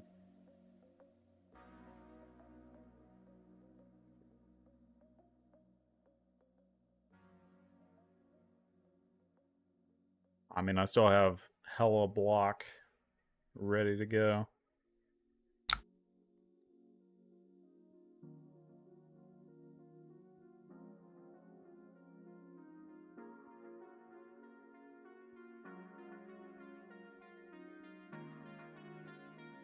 I like playing Victor a little bit more in this matchup too, even though there's some situations where they just rip your hand apart and you have no way to do anything about it, but it's still kind of fun. So, I don't want to get rid of this, but if we don't get rid of it, I guess we can sink below it to the bottom, which is fine. I'll block like this, and honestly, we can probably Rampart here as well. Right? Yeah. We'll Rampart. Only thing they could do is just a nick, and then that would be really annoying. They hit the staunches, and they can hit a lot of the staunches. Because we've only gotten rid of a couple. I'm good. Keep that. Arousing Wave. Okay, going ahead and using that. So this is a reaction. So that's reaction number 1. Then we're going to reaction number 2, make it a little bit bigger. Reaction number 3, that is not a reaction, but close enough. There's reaction number 3. Fair enough. Now I have no hand for you to look at. Move their hand, choose a card, search their hand deck. Did I just let this hit then?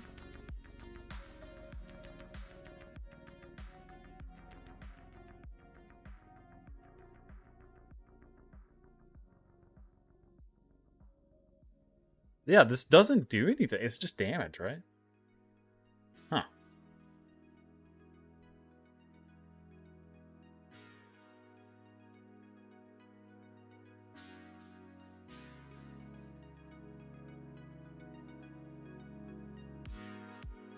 Yeah, that, like, they removed the on hit, which is fine.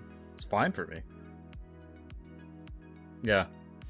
It's just 1 damage at that point. Exactly. Peace of Mind did make the cut. I like that card. Plays Aelia, who gets destroyed by Guardian, so this is only fair. I agree.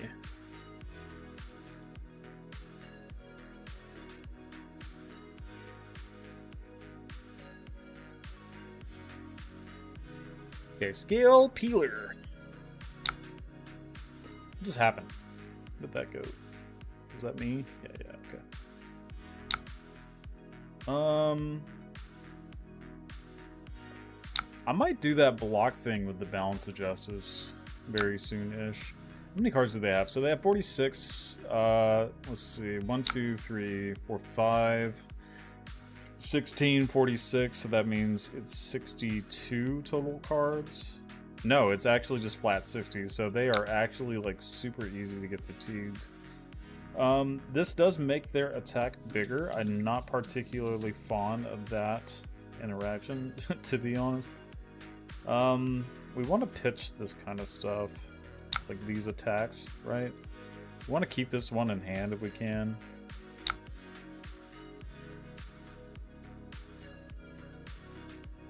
Surgical, it's fine.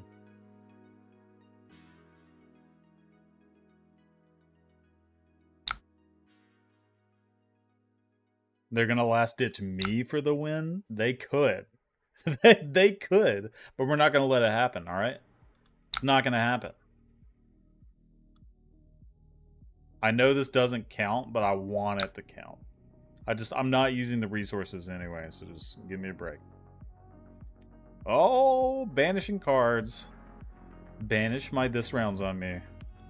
It's the only playable card.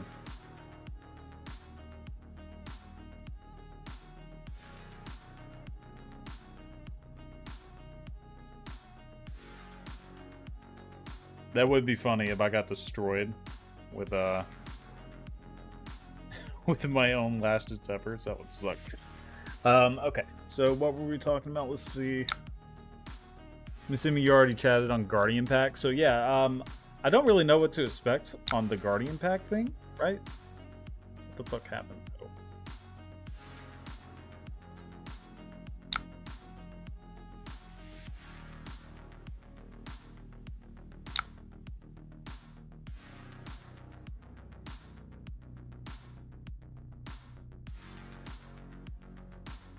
Not instant.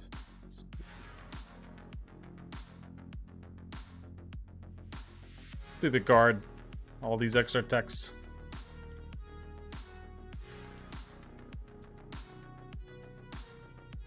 Okay, so we're gonna take this. Yeah, you played Ripple away instead of pitch it. Yeah, you're right. You're right. I figured it out. You just gotta undo, play quickly. But yeah, the Guardian Pack. So they mentioned, I believe, that so I block here. Let's just block with this. It just makes it so much easier. It's the same difference. Actually, I wanted to pitch that though, so it's not in my graveyard, but whatever. Okay, so here, the pay, yes, this. Pass over, makes sense. But yeah, so they said it was going to be like all kinds of new cards. I'm not really sure what to expect with that. Know what I'm saying? So it's like kind of interesting to kind of think about. I have to get rid of this. I don't want them to have my last hitch. Don't touch my last hitch, bro. Probably should bottom this in case they have another react, but I don't think they have any like 0-cost reacts, right? Unless it's a Pain Strike, but we know it's not a Pain Strike. So Hammer! Time to codex me. Codex me to sleep. The only thing that can rip this card from us in general, right, is the Siren's Call. We already saw one. We just gotta, like, pray. Okay, it was a sync below, so. I put horse in the stables. I'm sorry. I have to play something else sometimes. I do think this deck is, like, a pretty decent spot for PT. Not this specific one, but, like, the mid-rangey, like, fatigue style. I think it's actually super solid. So if you expect no Enigma. But yeah, all new cards in the new Guardian set. There's no telling what that could mean. Like, I can have all the wishes in the world, obviously, right? Like, I can say, give me boots that don't give my opponent a benefit. Because, you know, if Brute gets battle-worn 2 boots that have no downside, then, like, why can't we? It's that kind of crap. Okay, what am I looking at for Remembrance? Nothing is the answer. Nothing currently. I don't particularly want to block this either. I'm okay pitching Crippling Crush. This is a card that I want to like kind of keep for later. I can block this now, like we were talking about a little bit earlier too. It's kind of cute. There's just a Nick. That's great. Go ahead and force that out of them. Then we will pay using this. Then we're going to get our guard well value. You guys haven't seen that in a while, have you?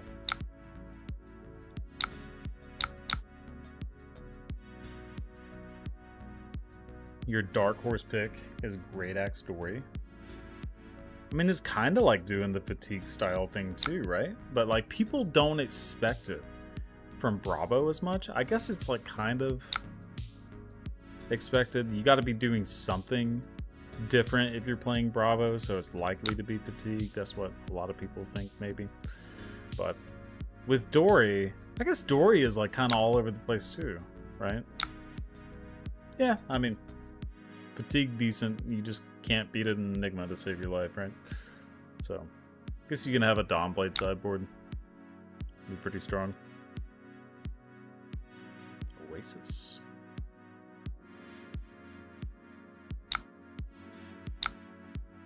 I'll give this and this. I'm gonna pitch the Remembrance because we just keep drawing these Remembrances annoyingly. Don't want this anymore. Use this. What is this? Okay, you're gonna chi me up. Chi me up. I think I'd rather have this in my arsenal than swinging 4. Like, we are continuously getting value. But I don't think we lose the fatigue game plan, especially with them being lower. And they're not really playing into, like, the fatigue style. Which, the way that you kind of combat what I'm doing is just by sending, like, Dagger, Dagger, and maybe a 2 for 6. So you get multiple cards out of my hand. A Surgical doesn't get multiple cards out of my hand until you use an additional card. And if you're doing that, then we're at parity, right? So it's kind of the thought process. The games that I've played against new, the close ones are like what I'm talking about. If it's Aura Enigma or Fake Guardian Enigma, yes, you're correct. If it's Aura Enigma, it's very difficult. If it's Guardian Enigma, then you have a lot better time. Same thing with this style of deck too, right?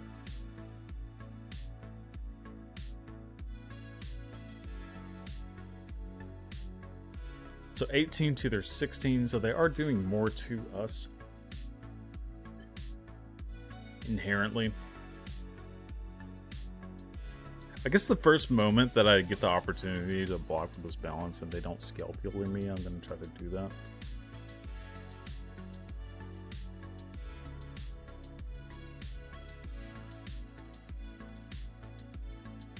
Yeah, this rounds on me has been pretty poor.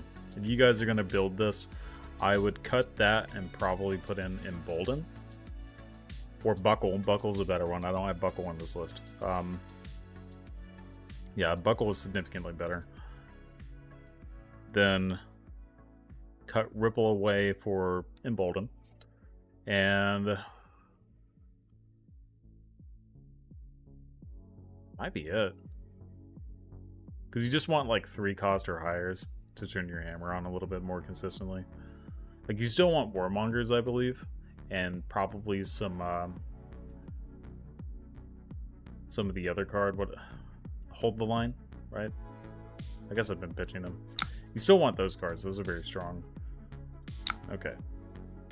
Scale Peeler. I feel like New was designed to outvalue fatigue style decks and mask all the hand hate. Isn't that uptick in New kind of worrying for fatigue? Bravo. So yes, they can counter fatigue you. It is possible. But with the remembrances and playing like a fat stack, and if they do not also fat stack you, you should have enough like longevity, if that makes sense. Okay, so we are lower, which is kind of nice. I guess I can block here and then use Oasis. I know this looks kind of weird, but this allows me to get like the value block out of my Rampart whenever I do this here, because they are saying go again, right? I just noticed that they're also not playing Blue Dagger, which is like not terrible for us.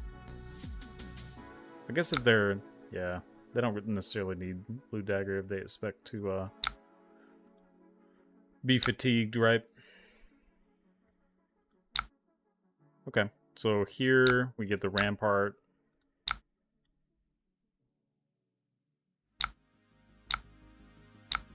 Yeah, there's some tricks you can do with this balance, I'm starting to kind of realize. It's really interesting. Very interesting. We don't have any... We do have an attack in the graveyard. So I guess we're not, like, completely played around Codex.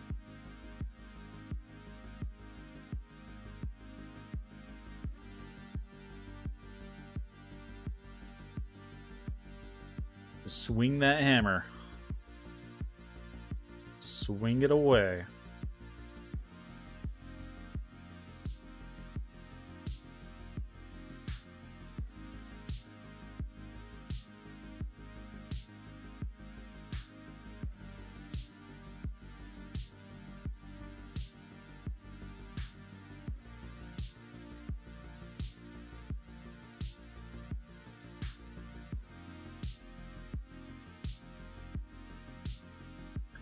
Yeah, so the main reason I'm not afraid of being fatigued, at least in this spot, besides having more card equity, right, is we also don't really have any cards that they can use against us with their hero ability.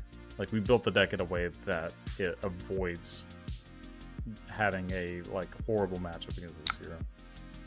Big Bravo has an unwinnable matchup against Enigma and Kano, a rather hard time against New, but it can beat Zen after the bannings. You are correct. Really hoping for it to make a return, so I think you could play this. It's just, again, you're going to have a bad time against Enigma unless it's the Guardian style Enigma. Right?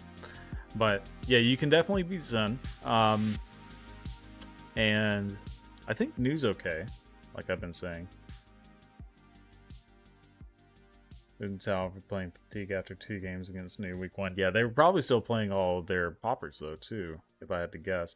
And we played against the Kano just a little bit. They did, unfortunately, concede. They got a little frustrated, you can kind of tell, because I was missing the windows of opportunity for their Oasis, right?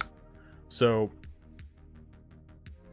this is kind of annoying for them, I get it. But I don't think we would have died, especially if we saw, like, another Oasis. We could probably do the math tables to figure it out. To see. Okay, so the Kraken Silver here. There's Peace of Mind too. This will give us free arsenal no matter what.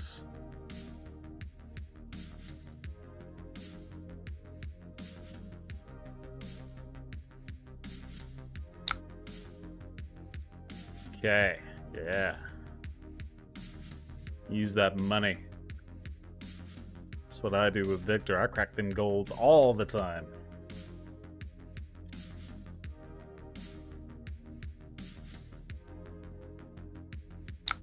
Okay, levels also makes sense if you want to turn your levels on a little bit more. Very solid. And it's going to be a draw card. It's the most common thing.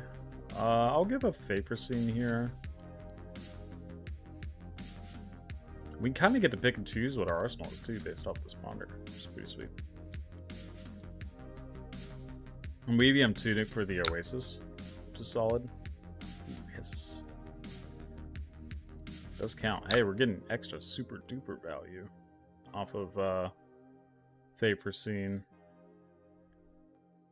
I think the new hero armory deck will be Terra. That is a very bad arsenal, so we'll bottom that. Like the armory deck? Probably not, because I think they've been tailoring to CC, right? At least all the ones that have come out. They're doing a first strike deck for Terra, which would be good, but I seriously doubt Terra is a CC hero at all. Unfortunately, because I think Terra would be kind of cool. But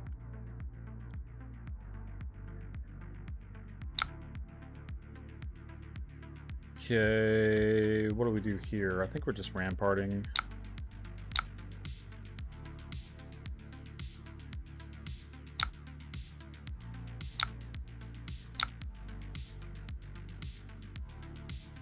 Stirring pots, sure.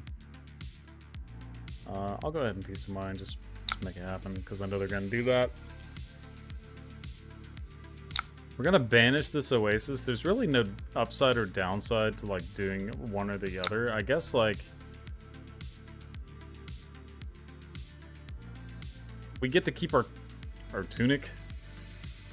Like, if they want to attack me with a dagger, I could Oasis one of the daggers. It does nothing. Well, they don't have an action point. Yeah. Instead of a new armory deck would be a new CC hero. Okay. Hey, well, if that's the case, I'm happy to be wrong. Again, I like Terra. I think Terra looks really cool. Being able to have your extra floating, you can play a little bit more defensively, right? And be able to set up for like some really strong 2-card plays. You get to play Command and Conquer, make a Might for your following turn. It's pretty sweet. Going to be the new armory deck where he's going to have an expansion slot adult hero in the set. I don't think it's probably going to be expansion slot. It's possible, obviously, but does it make sense? I guess it makes the most sense there instead of it being like an armory deck, maybe. I don't know. He does have a young hero naming convention, you're right. It doesn't guarantee that he'll be an adult hero, though. Definitely doesn't guarantee that. I think there is an example of a... I think there is like a young hero that is just like the name itself, right? There might not be, but... Again, if there is an adult hero for Terra, very happy to like mess around with that.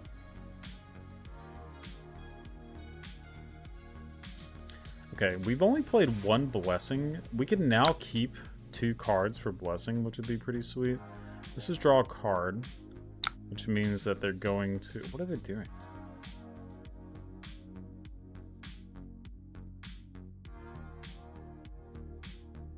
What is happening? I'm just going to play the Staunch Response, I guess. It's kind of risky.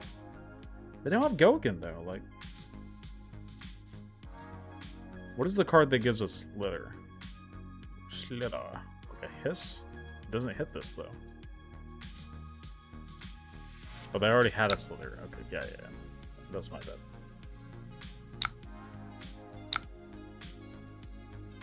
'24 era Terra stream. I'm gonna be playing some Terra for sure. I just like making mites is like one of my favorite things.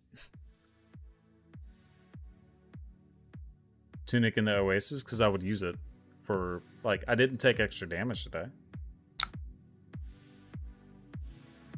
I don't think I took extra damage. If I did, then you're right. It was a complete misplay. But,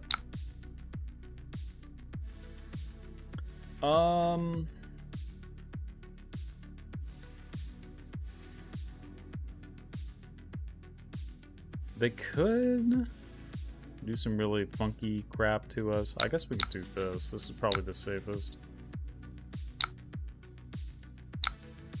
Okay, cool. That works out. Now we get the Arsenal Peace of Mind.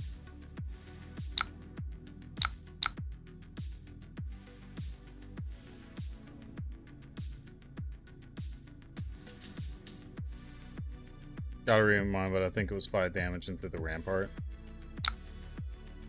I think I'm pretty sure I blocked something else. I think it was like maybe Peace of Mind or something.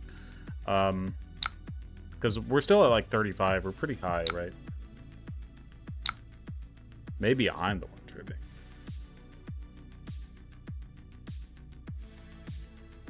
This never yield is going to get like no text ever. Unfortunately.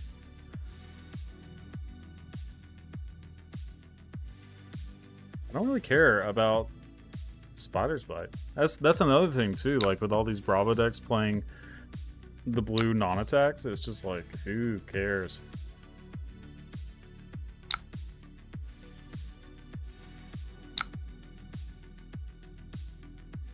Oh, you're good. You're good.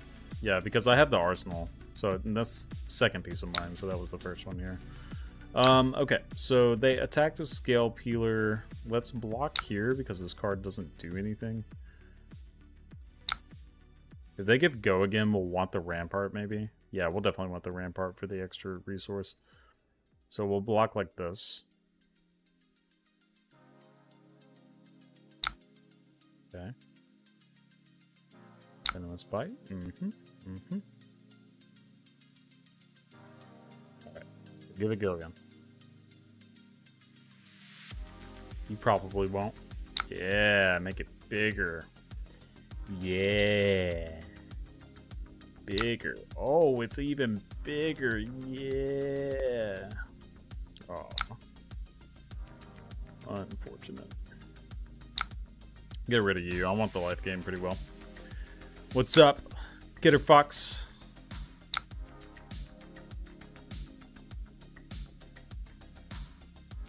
You here to take a nap? Because we're playing Fatigue. We are getting Mask of Recurring Nightmared constantly. Uh-oh. Just a nick. Not like this. Haha. Got him. Pretty good turn for them. We're still taking 4 here. They got a Warmongers and a Staunch and a Warmongers. Hey, I'll take it. That's fine with me. You didn't hit a last-ditch effort. That's what matters. Alright, they're getting us closer to parity. Oh, yeah. Wonderful Arsenal. Ooh. Oh. You're here to watch this new get destroyed? I'm trying. But they're doing very well at doing the reverse fatigue to me. But fortunately, I will be able to Remembrance all of these like blessings or potentially, you know, like pulverizes and stuff like that whenever I get to play them. Pause. Well, this is one of those awkward hands where we don't really have the things that we want. So they attack with Bonds. It's very likely like just a nick is pretty strong. I want to keep most of this in my hand if I can. Okay, sure. Sure, yeah. I mean, if you have the extra cards, it's probably right to go ahead and attack me. Yep.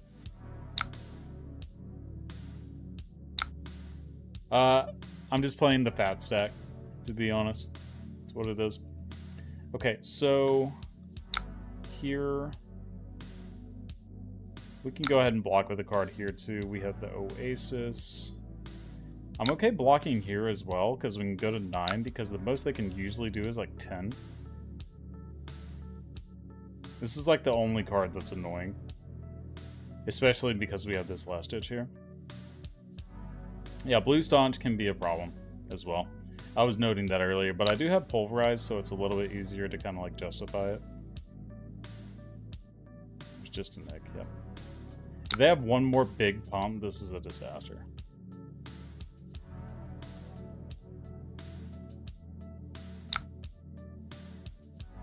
Okay, yeah, we're just kind of screwed, right?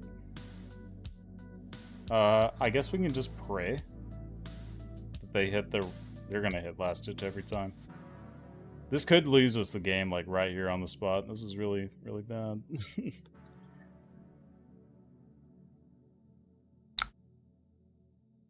Ugh, why can't we have another react? No. And a polarize? Jeez.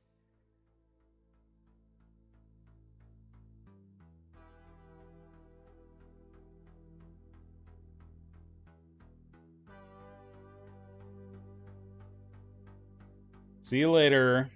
Our alternate win con. And now we're at deck parity with them. This is bad. This is not looking so good. Not looking so good anymore. Alright, let's gain some life back.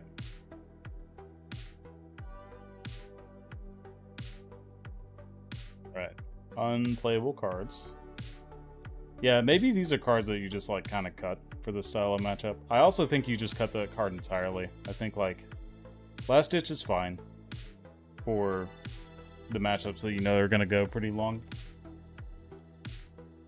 I do like it in this matchup, but Ripple Away probably shouldn't be in the deck. Staunch Response is probably like very middling for obvious reasons as well. So you can cut that into that matchup.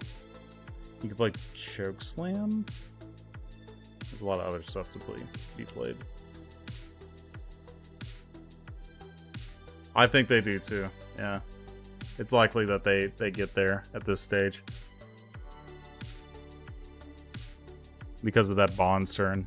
Getting all 3 Last Ditch is like a pretty big deal. Now I have to kind of play towards playing these Polarizing Cripplings at optimal times.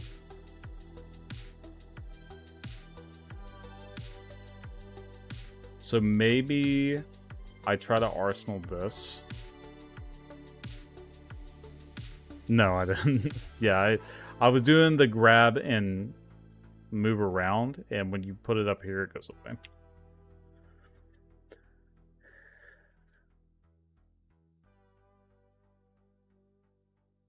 Yeah, no, that's fair. That's fair.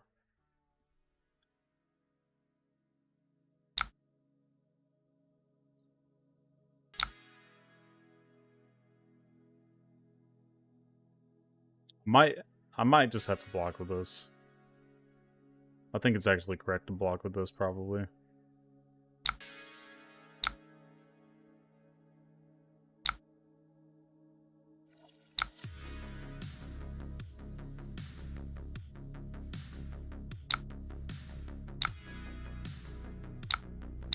They somehow get this go again. We can stop that. I want to Arsenal the Crippling, I think. I don't know, it's a little early to Arsenal Crippling considering we don't have the Tunic, but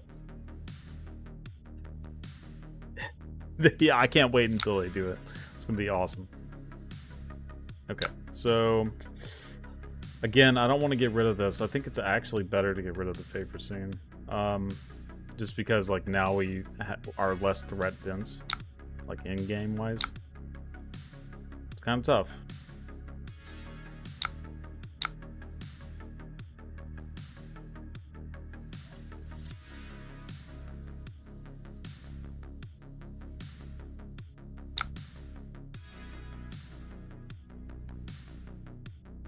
Hey, if this was a 3 or higher, it wouldn't matter.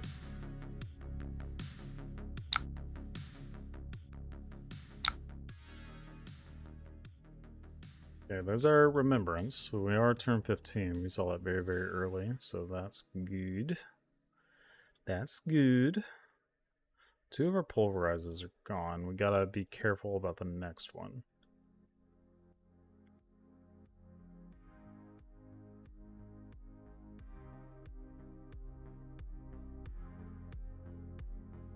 They rip a Sigil? I guess another Sigil is coming up too. Oh, we shuffled, right? Maybe. Might not have been this game when we played the Imposing. Yeah, we didn't even play an Imposing. Ooh, yeah. You're nasty. I hate this. I hate it.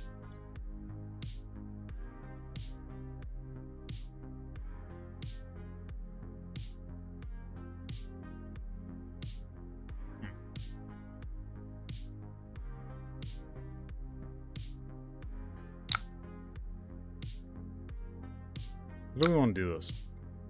I think it's probably okay to do this. We can block with this. This is a contract card, not a...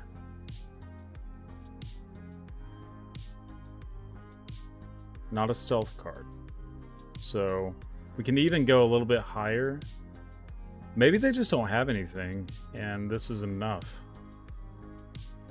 That's probably being a little too hopeful, but I'm gonna take the risk. Have to take risk here and there.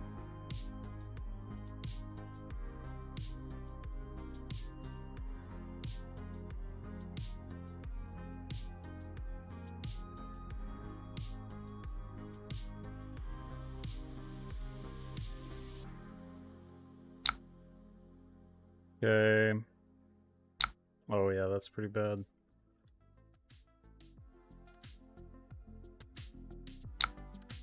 They'll be able to hiss this too. Yeah, it's just 1 over. Dang. I wasn't playing around the +4. Oh, okay. You're just sick. Hey, I'll take that.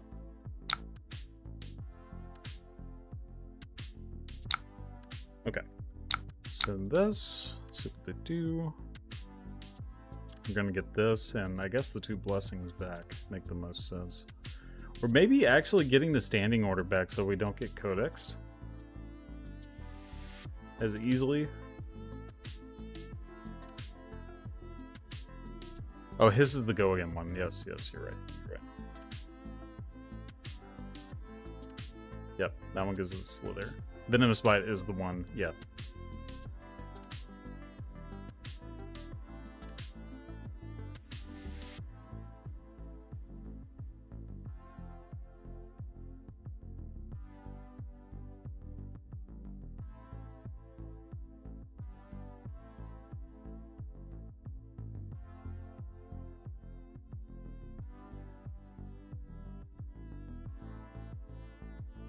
So equal in the deck. We're about to go up a little bit more, though.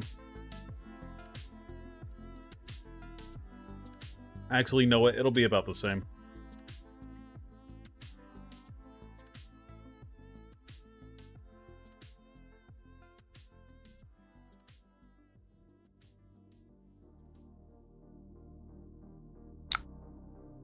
Okay, so no blocks here.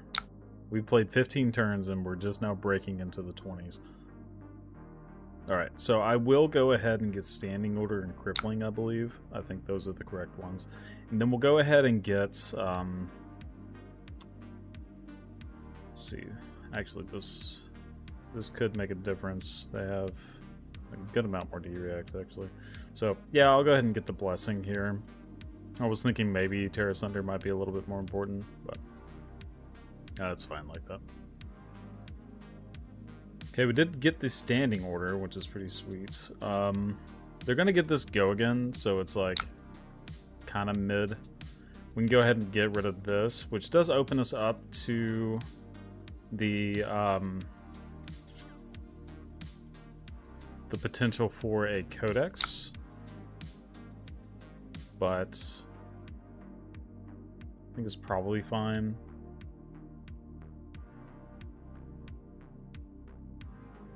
Don't want to use the Rampart, that's just like giving up 3 value.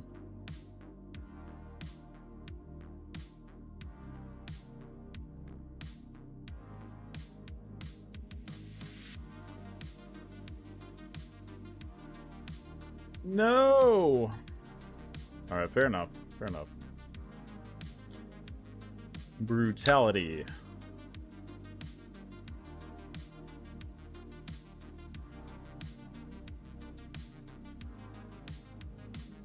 This looks like somewhat kind of stock, right?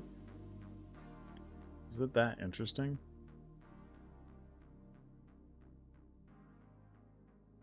Yeah, what's special about it? What's different? I mean, I see this card a lot. I see like pretty much all these cards a lot. Maybe not like these two together. I don't know. They all look kind of the same. Okay, Double Trouble. This is one of the more interesting ones, right? This isn't super common, maybe.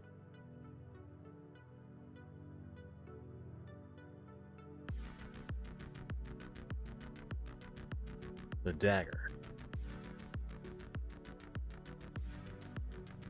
His fell out of meta. Yeah. This one I don't see very much at all, but yeah, maybe the hiss.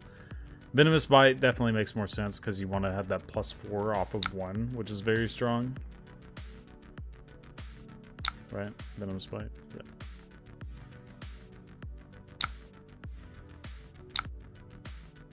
We are being pinged. Ping, ping, ping.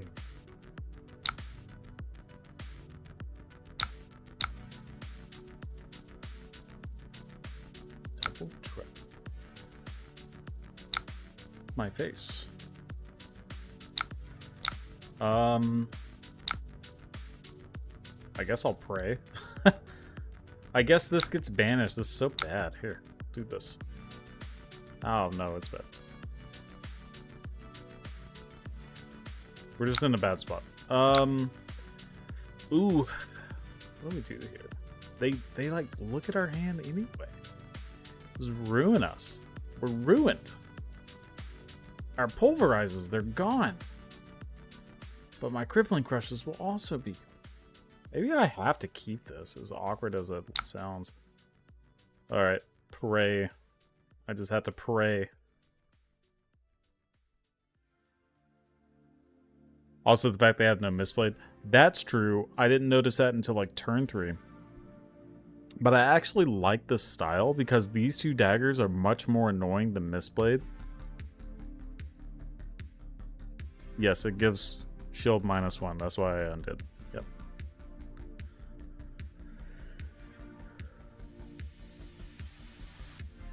That was a bad block.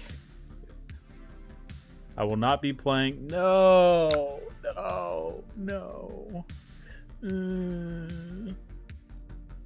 Oh well. They're banished anyway. Both of them are banished.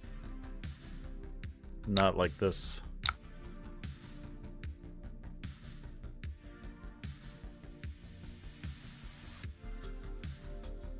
So we still have like 2 Terrace Unders. Is there another Terrace Under here? The other one is here. We might have to just Remembrance Terrace Unders back. Ay. 1, 2, 3, 4. So maybe 2 more reacts. That's pretty common.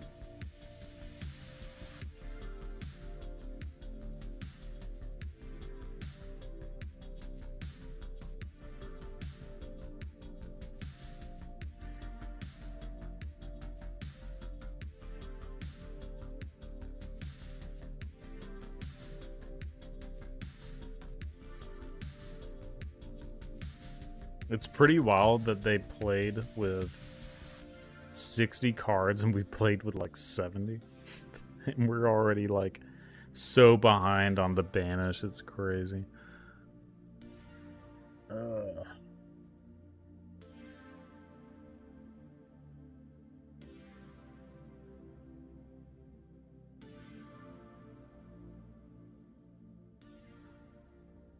One thing about like these style of matchups, like you don't really have any agency. It's kind of why I like playing Victor as of right now. It's because like you have a lot of agency in the majority of matchups. Like you can kind of like take control, and once you do take control with like a cast homes, it's a lot better for you. Obviously you have your own bad matchups as well, but New is a very good mill deck. You are correct. Oh my gosh. Wait. Oh, it is a standing order. Damn it.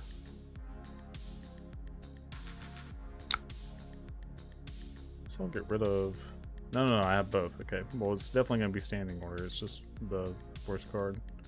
I think I want to get rid of one of these. Probably makes the most sense.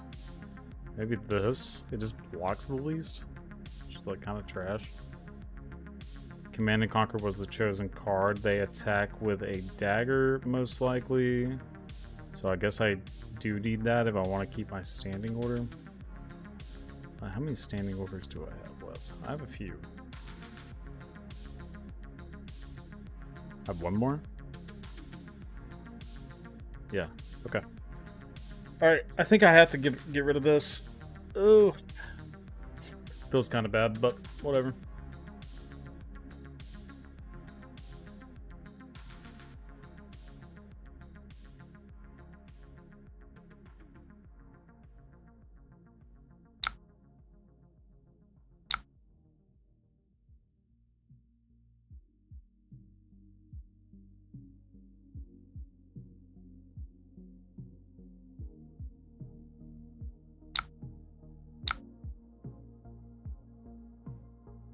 There was Siren's Cool. Well, that was a sink below. Yeah, we knew that they had another one of those. Okay, so this means that we can block like this. And I can use Tunic to use Rampart. Looks good. And I'll attack.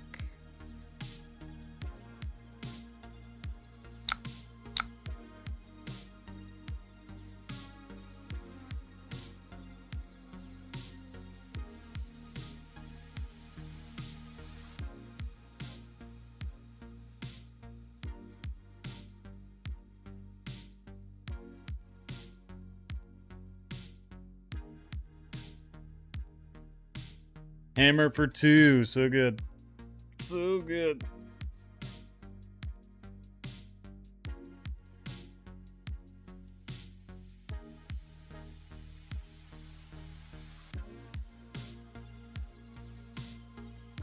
I'm getting bored of playing this deck. Yeah, it has its place. But gosh.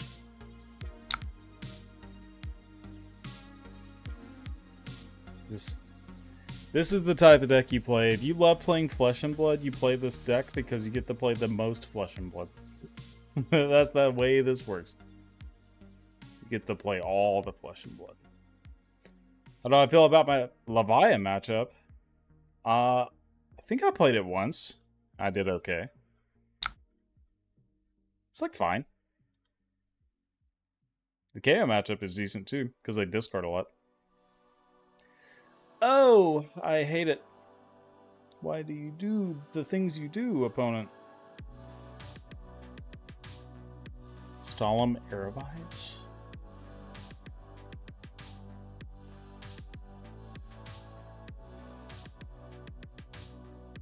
Never yield. I will never yield until my last card is gone. Oh, they have Cosmic Awakening too. Oh, jeez. We're so screwed. Oh, we're dead in every capacity. Oh, it's gonna be awful. At least our cards block for 3, which is pretty neat. Siren's Pulse are gone, every single one of them.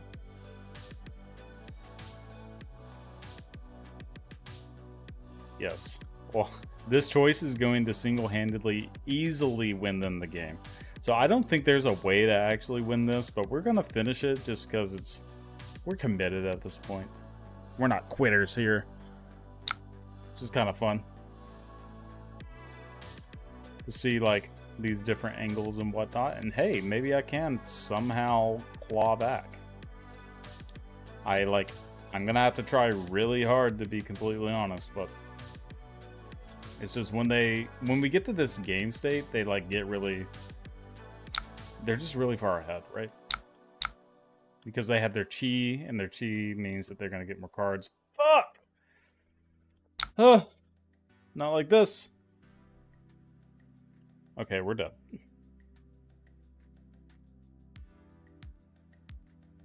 We are very dead. There's no way. I just want to see it happen. You know what I'm saying?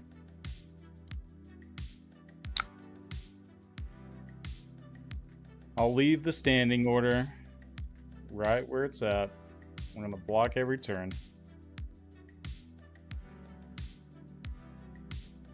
I want you to show me how my deck is supposed to be played.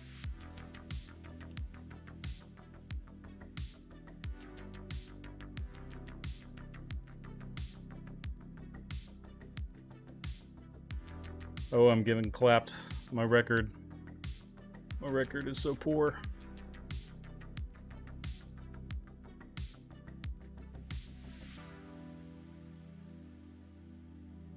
Could have been doing the win losses. Didn't even think about it.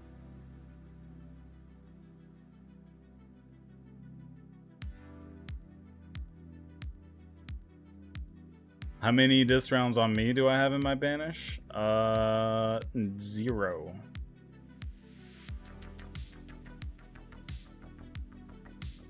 Two.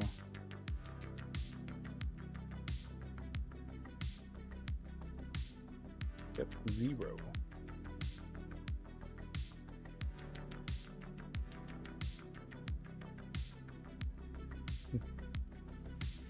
We run chains of imminence to name energy so they can't pitch it late game. Is that it? Is that the tech? I don't know about that.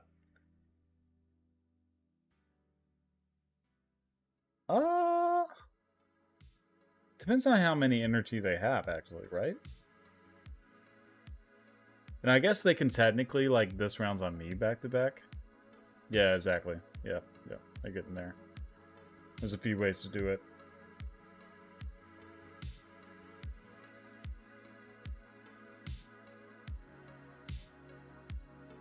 Oh, we could have won by claiming victory. Oh, here's all the cards. Check all this stuff out.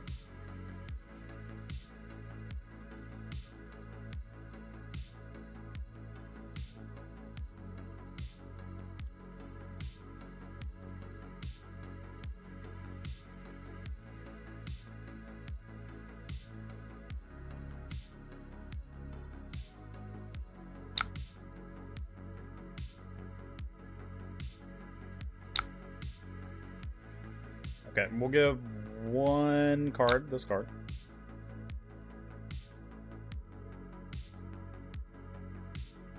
Ah, I see. The both.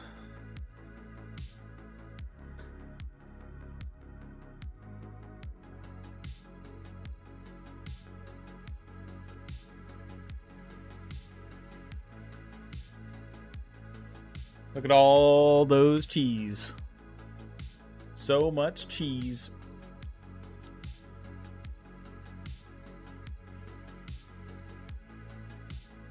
Yes, they banished my deck from... Wait, from News Hero ability? No, it's from the hat, right? Oh, you're saying my graveyard. Yeah. They banished the blues in the graveyard. This thing... Can I banish anything?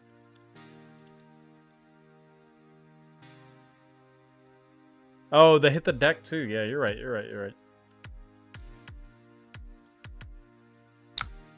How crazy. No. My cards. It's so easy for them. Like, they just, like, rip the hand apart completely. This is why, like, in general, when you play against a deck like this, you have to be, like, super aggressive. So, again, I think this is possible to beat. It's just, there were some lines where it's like I took a bunch of damage. Like, I just couldn't cover up some specific spots, right? To have the extra things. And then I gave them, like, more abilities with Staunch Response. And maybe the Last Ditch Effort is just kind of a cute card you can kind of get rid of. Let's take this.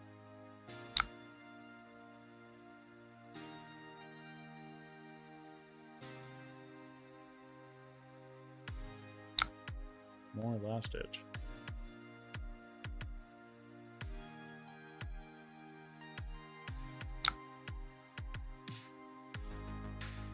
So much damage. Well, I got 4 back. 4 back.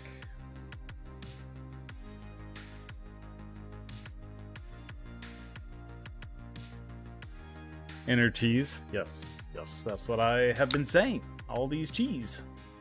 So much cheese. They got the whole charcuterie board right now. All that cheese. Ah, my D-Rex. Miss Oldham, where I could like split my defense even more.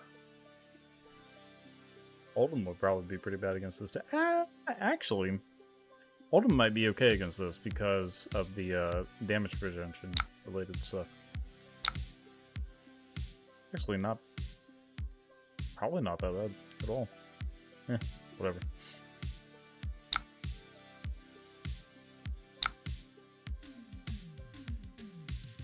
All right. Once we're done with this game, we're gonna kind of go over the changes that I would make that I feel like are most likely optimal. Yep. Scale peeler, good. That's fine. Look, even more inner cheese.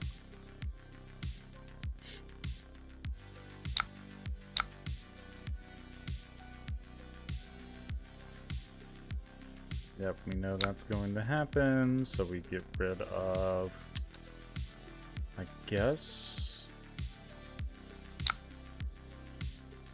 Staunch? Staunch is pretty bad here. So I just want to play this. Keep this in hand.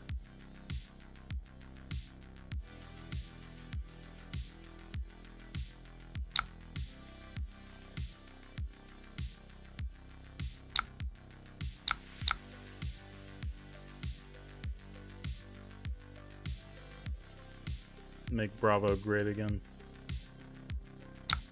You know what? This is honestly probably bad because I'm going to draw Crippling Crush. And I won't be able to play it. These are all gone.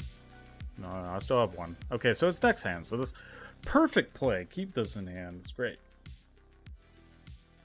But I have a... it's going to be a Remembrance next hand, too.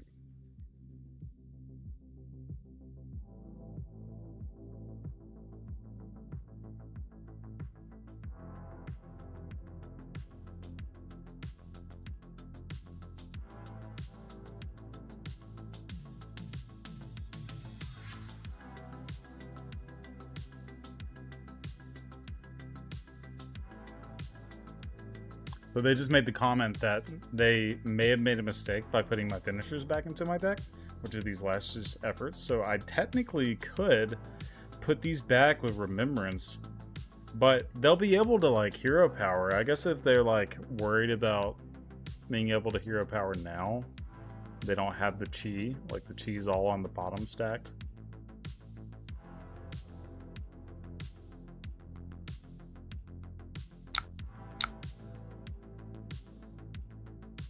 Definitely interesting. There's a lot of moving parts of this like kind of game plan.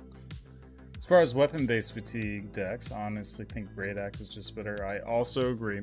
But the disruption base, like this style, if you're playing hyper defense with life gain and stuff like that, it's honestly probably just better to play Great Axe. I think it just makes more sense that way. But if you play like a mid-rangey fatigue style pile, then there is merit to that, and we'll talk about how you would change that.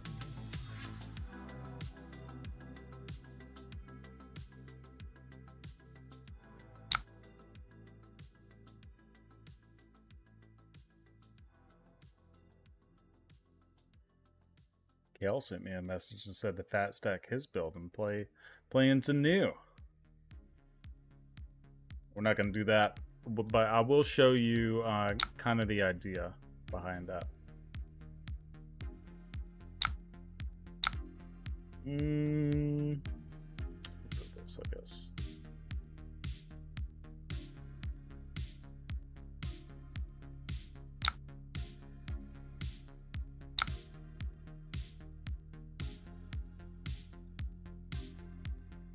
Yeah, just the ability to get Recurring Nightmare and new ability to banish cards. It's pretty tough. Pretty tough.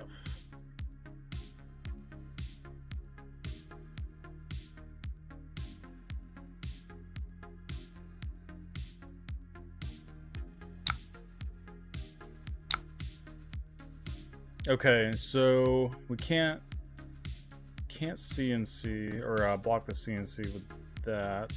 We can go here, here. Game +2 off of the standing order. Put this back in the deck. Obvious things are obvious. I think Mask of Recurring Nightmare is actually fine. I don't see any issue with the card. Where's my Crippling Curse?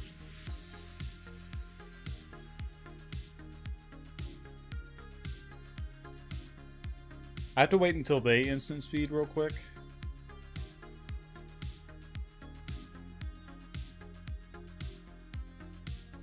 Once they instant speed, I can play Remembrance in response and get back the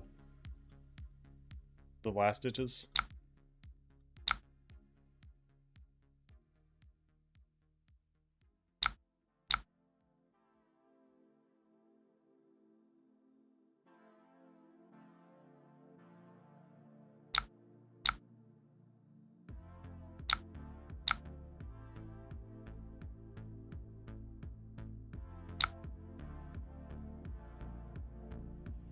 And we'll give this one a good block.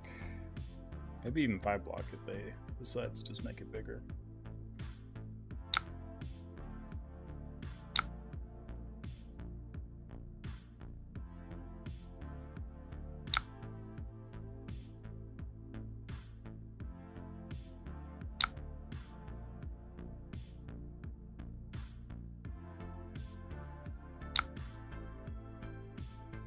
Perception, yeah, Guardian does it better. Slow and steady, full fatigue, great access all the way, for sure.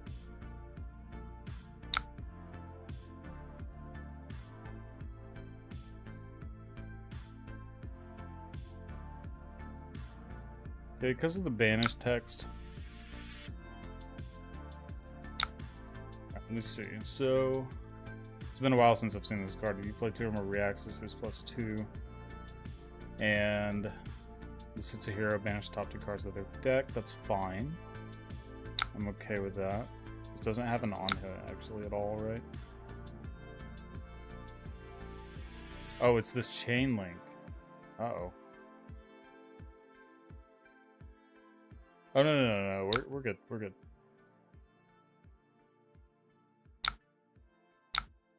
So I'm going to put this, and this back.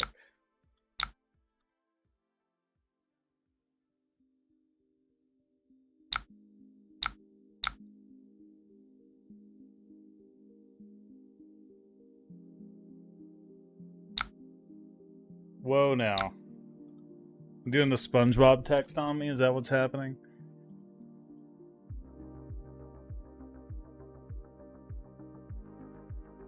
I don't even know that's right, man.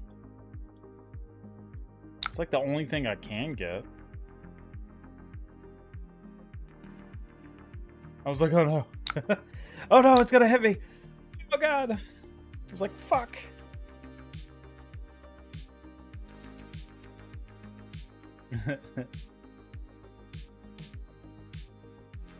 Oh no! Oh no! Oh, we're done. We're done, basically. Ah, hey Tunic, hold on. Check me out. Nope. I will fate foreseen now. I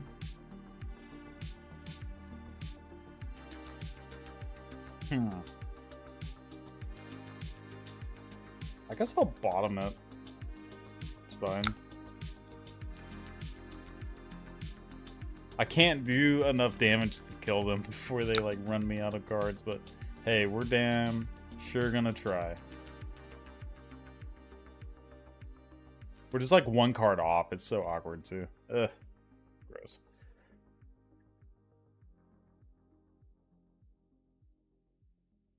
Yes, blocking for 6 with Shunt off of Tunic is very strong. Very strong. It does do weapon fatigue better. You are 100% correct. I mean, the whole point of playing Guardian is because of the disruptive attacks, right? And the big boy numbers like Pulverize.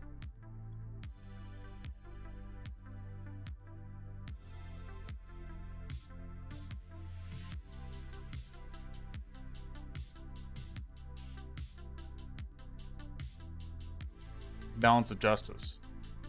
What are you talking about? Oh, I should have blocked with balance. Yeah, you're right. You're right.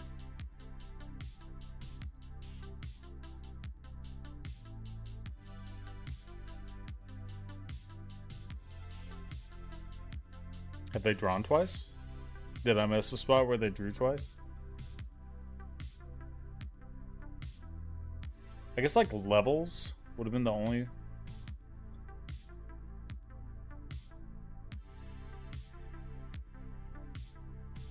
Let's see yours.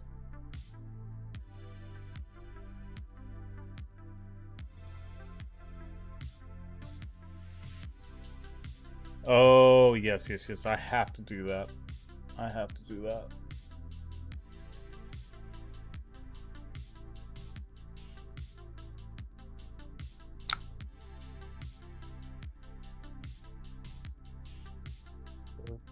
Yours, I believe. They're asking like how the auras work.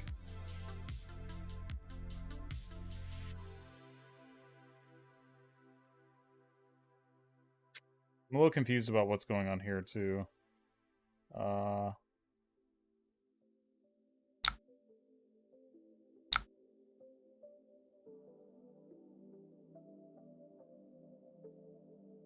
Again, there's not really like a reason to top or bottom this. I guess top it just to kind of get it out.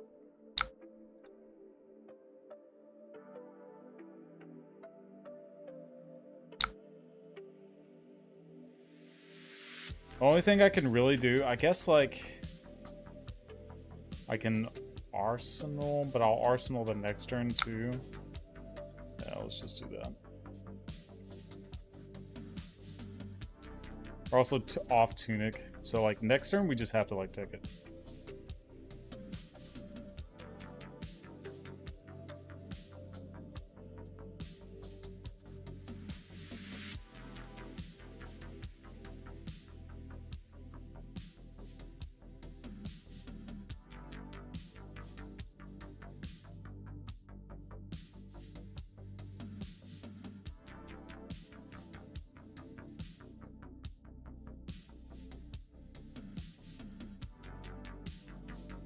Okay, because they banished the top card, like, this is probably a misplay here.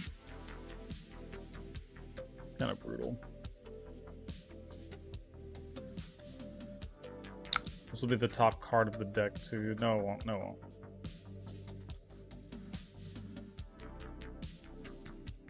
Our deck is just gone. Just gone. But yeah, Andre, Underdog Bravo is not feeling too hot with at least this build that we have going. We tried some spice. I tested spice. Spice worked. On stream, spice not work. It is what it is. I think this is good against very specific niche decks, and that's like basically it. So,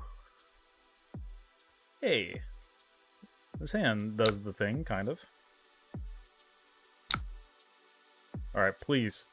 Draw a card somehow. Draw 2 cards. They're not going to draw 2 cards. Rip.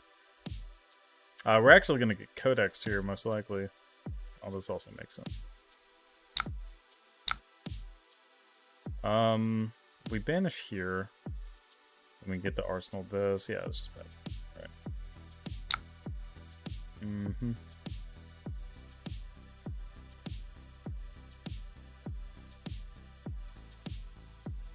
We are fatigued. Look at all those cheese. So much cheese.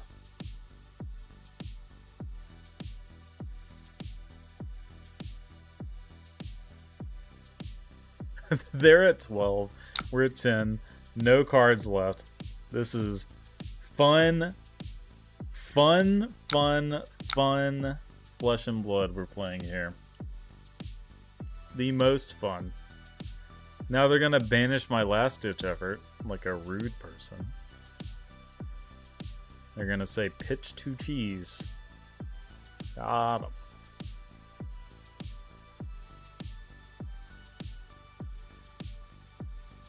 So cheesy. This is kind of cool. I haven't had this card played against me before. This Cosmic Awakening. The games like never go this long because you don't allow them to go this long, but like 15 is a lot. A real big card.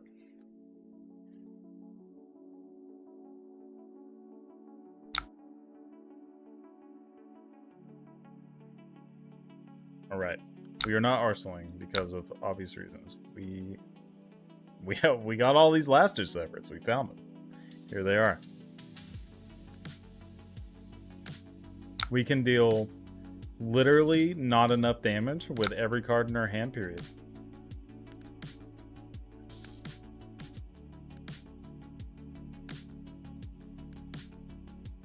Bonds of Agony.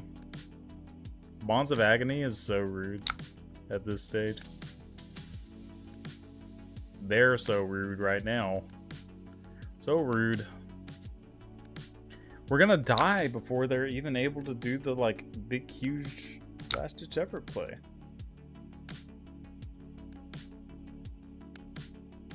So much cheese. Oh no! More cheese. I'm so dead.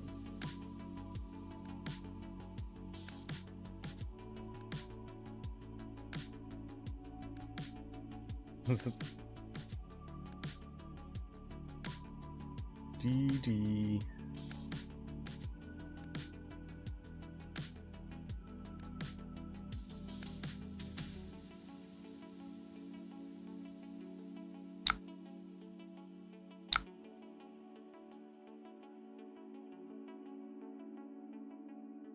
All right. I'll let them attack me one more time. I'll hit them with a standing order.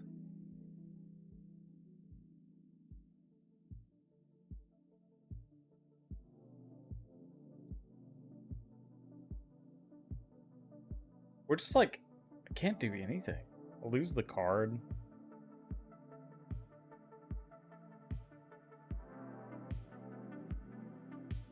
Oh, they want to codex the cosmic? Okay, yeah, we gotta do that.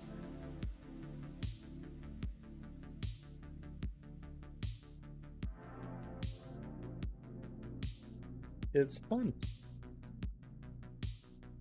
They're gonna get the cosmic and then pass? This is awesome.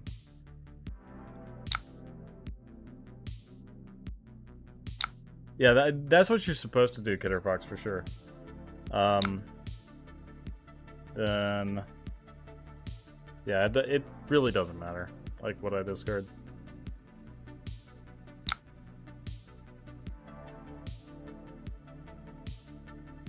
Because I can't even block it all because of the dagger, right? So... it is what it is. Yeah, they did well. They did well for sure. We are very dead. I wanted the cosmic to happen. That would have been cool. Ah, that's okay. We won't get 20'd for lethal. Not this time.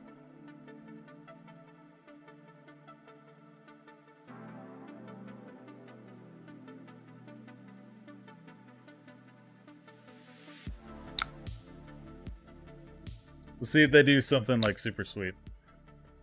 Give them one more turn just for the fun of it. Alright, that is not as super sweet.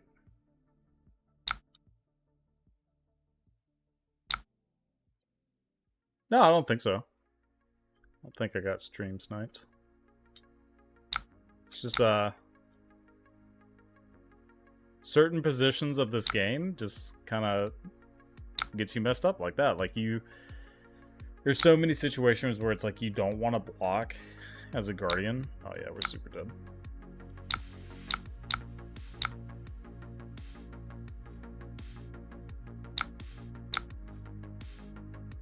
Just give them all the things, why not?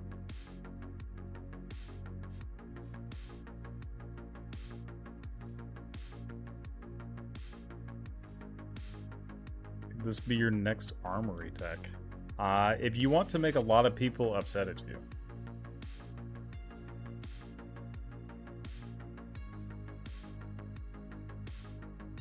It was wild.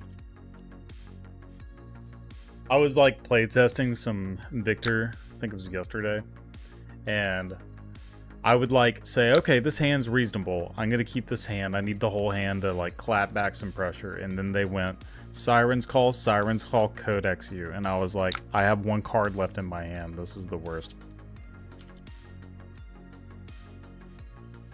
But yeah, so that is the game. That is how it be. That is okay. I do think you have a lot of potential at beating most of these decks with this list. So the way that I would kind of navigate this here is going forward. I think it makes the most sense to, you can keep the majority of these cards. I think that's fine. These are bad. Just out of testing results, these are actively just trash. You want those out. I think Visage is fine. Hold the Line is honestly pretty fine as well. Let's see. So here's another list I've been looking at as well. Don't want to keep that on there for too long. So even Heart of Final isn't really that necessary, right? So basically what I've seen be successful is decks that are in this kind of vein, but they're playing Choker Slam. They're still playing Spinals. So like if they do give you some breathing room because they think you're doing the full fatigue, you're showing them that you're being full fatigue, right? Then you can kind of throw them off, which is really nice. Let's see. So yeah, something along these lines. I would also play the Command and Conquers. This isn't going to be a pummel deck though, right? So if you take this to your armory or whatever local event that you're going to be going to, also don't need this card. Peace of Mind is fine, but it's not super necessary. If you're cutting things like Blessing in this case and going this mid-rangey style fatigue plan, then you don't need the Remembrances, right? Starstruck, definitely want to keep that card for obvious reasons, and then we're going to add the Buckles. Embolden, and probably Towering Titan as well, just because it does increase your density on your hammer swings, right? So then you have to kind of like figure out, okay, what am I cutting here to kind of supplement this kind of stuff? So we're at 39 blues currently. What blues are actively poor? Maybe last-ditch effort. You're not trying to get to that point of the game. I think that's the most solid cut, really. But yeah, something along these lines. You know, you kind of fine-tune the way that you want to. Standing order instead of the pummels. You still get to play this like kind of fatigue style list, to where you can be, you can kind of pitch stack this and play to a second cycle, which is kind of not really a thing anymore. So yeah, I think there's a lot of potential for this specific meta.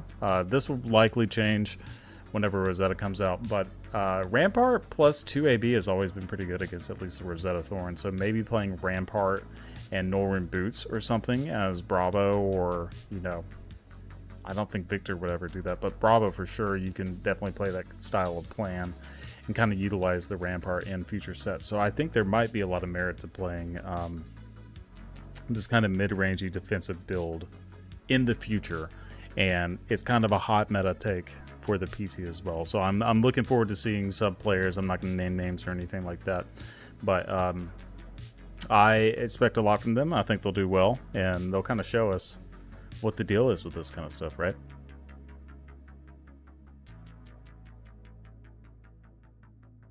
These changes are throwing the Bolton matchup by putting these cards in.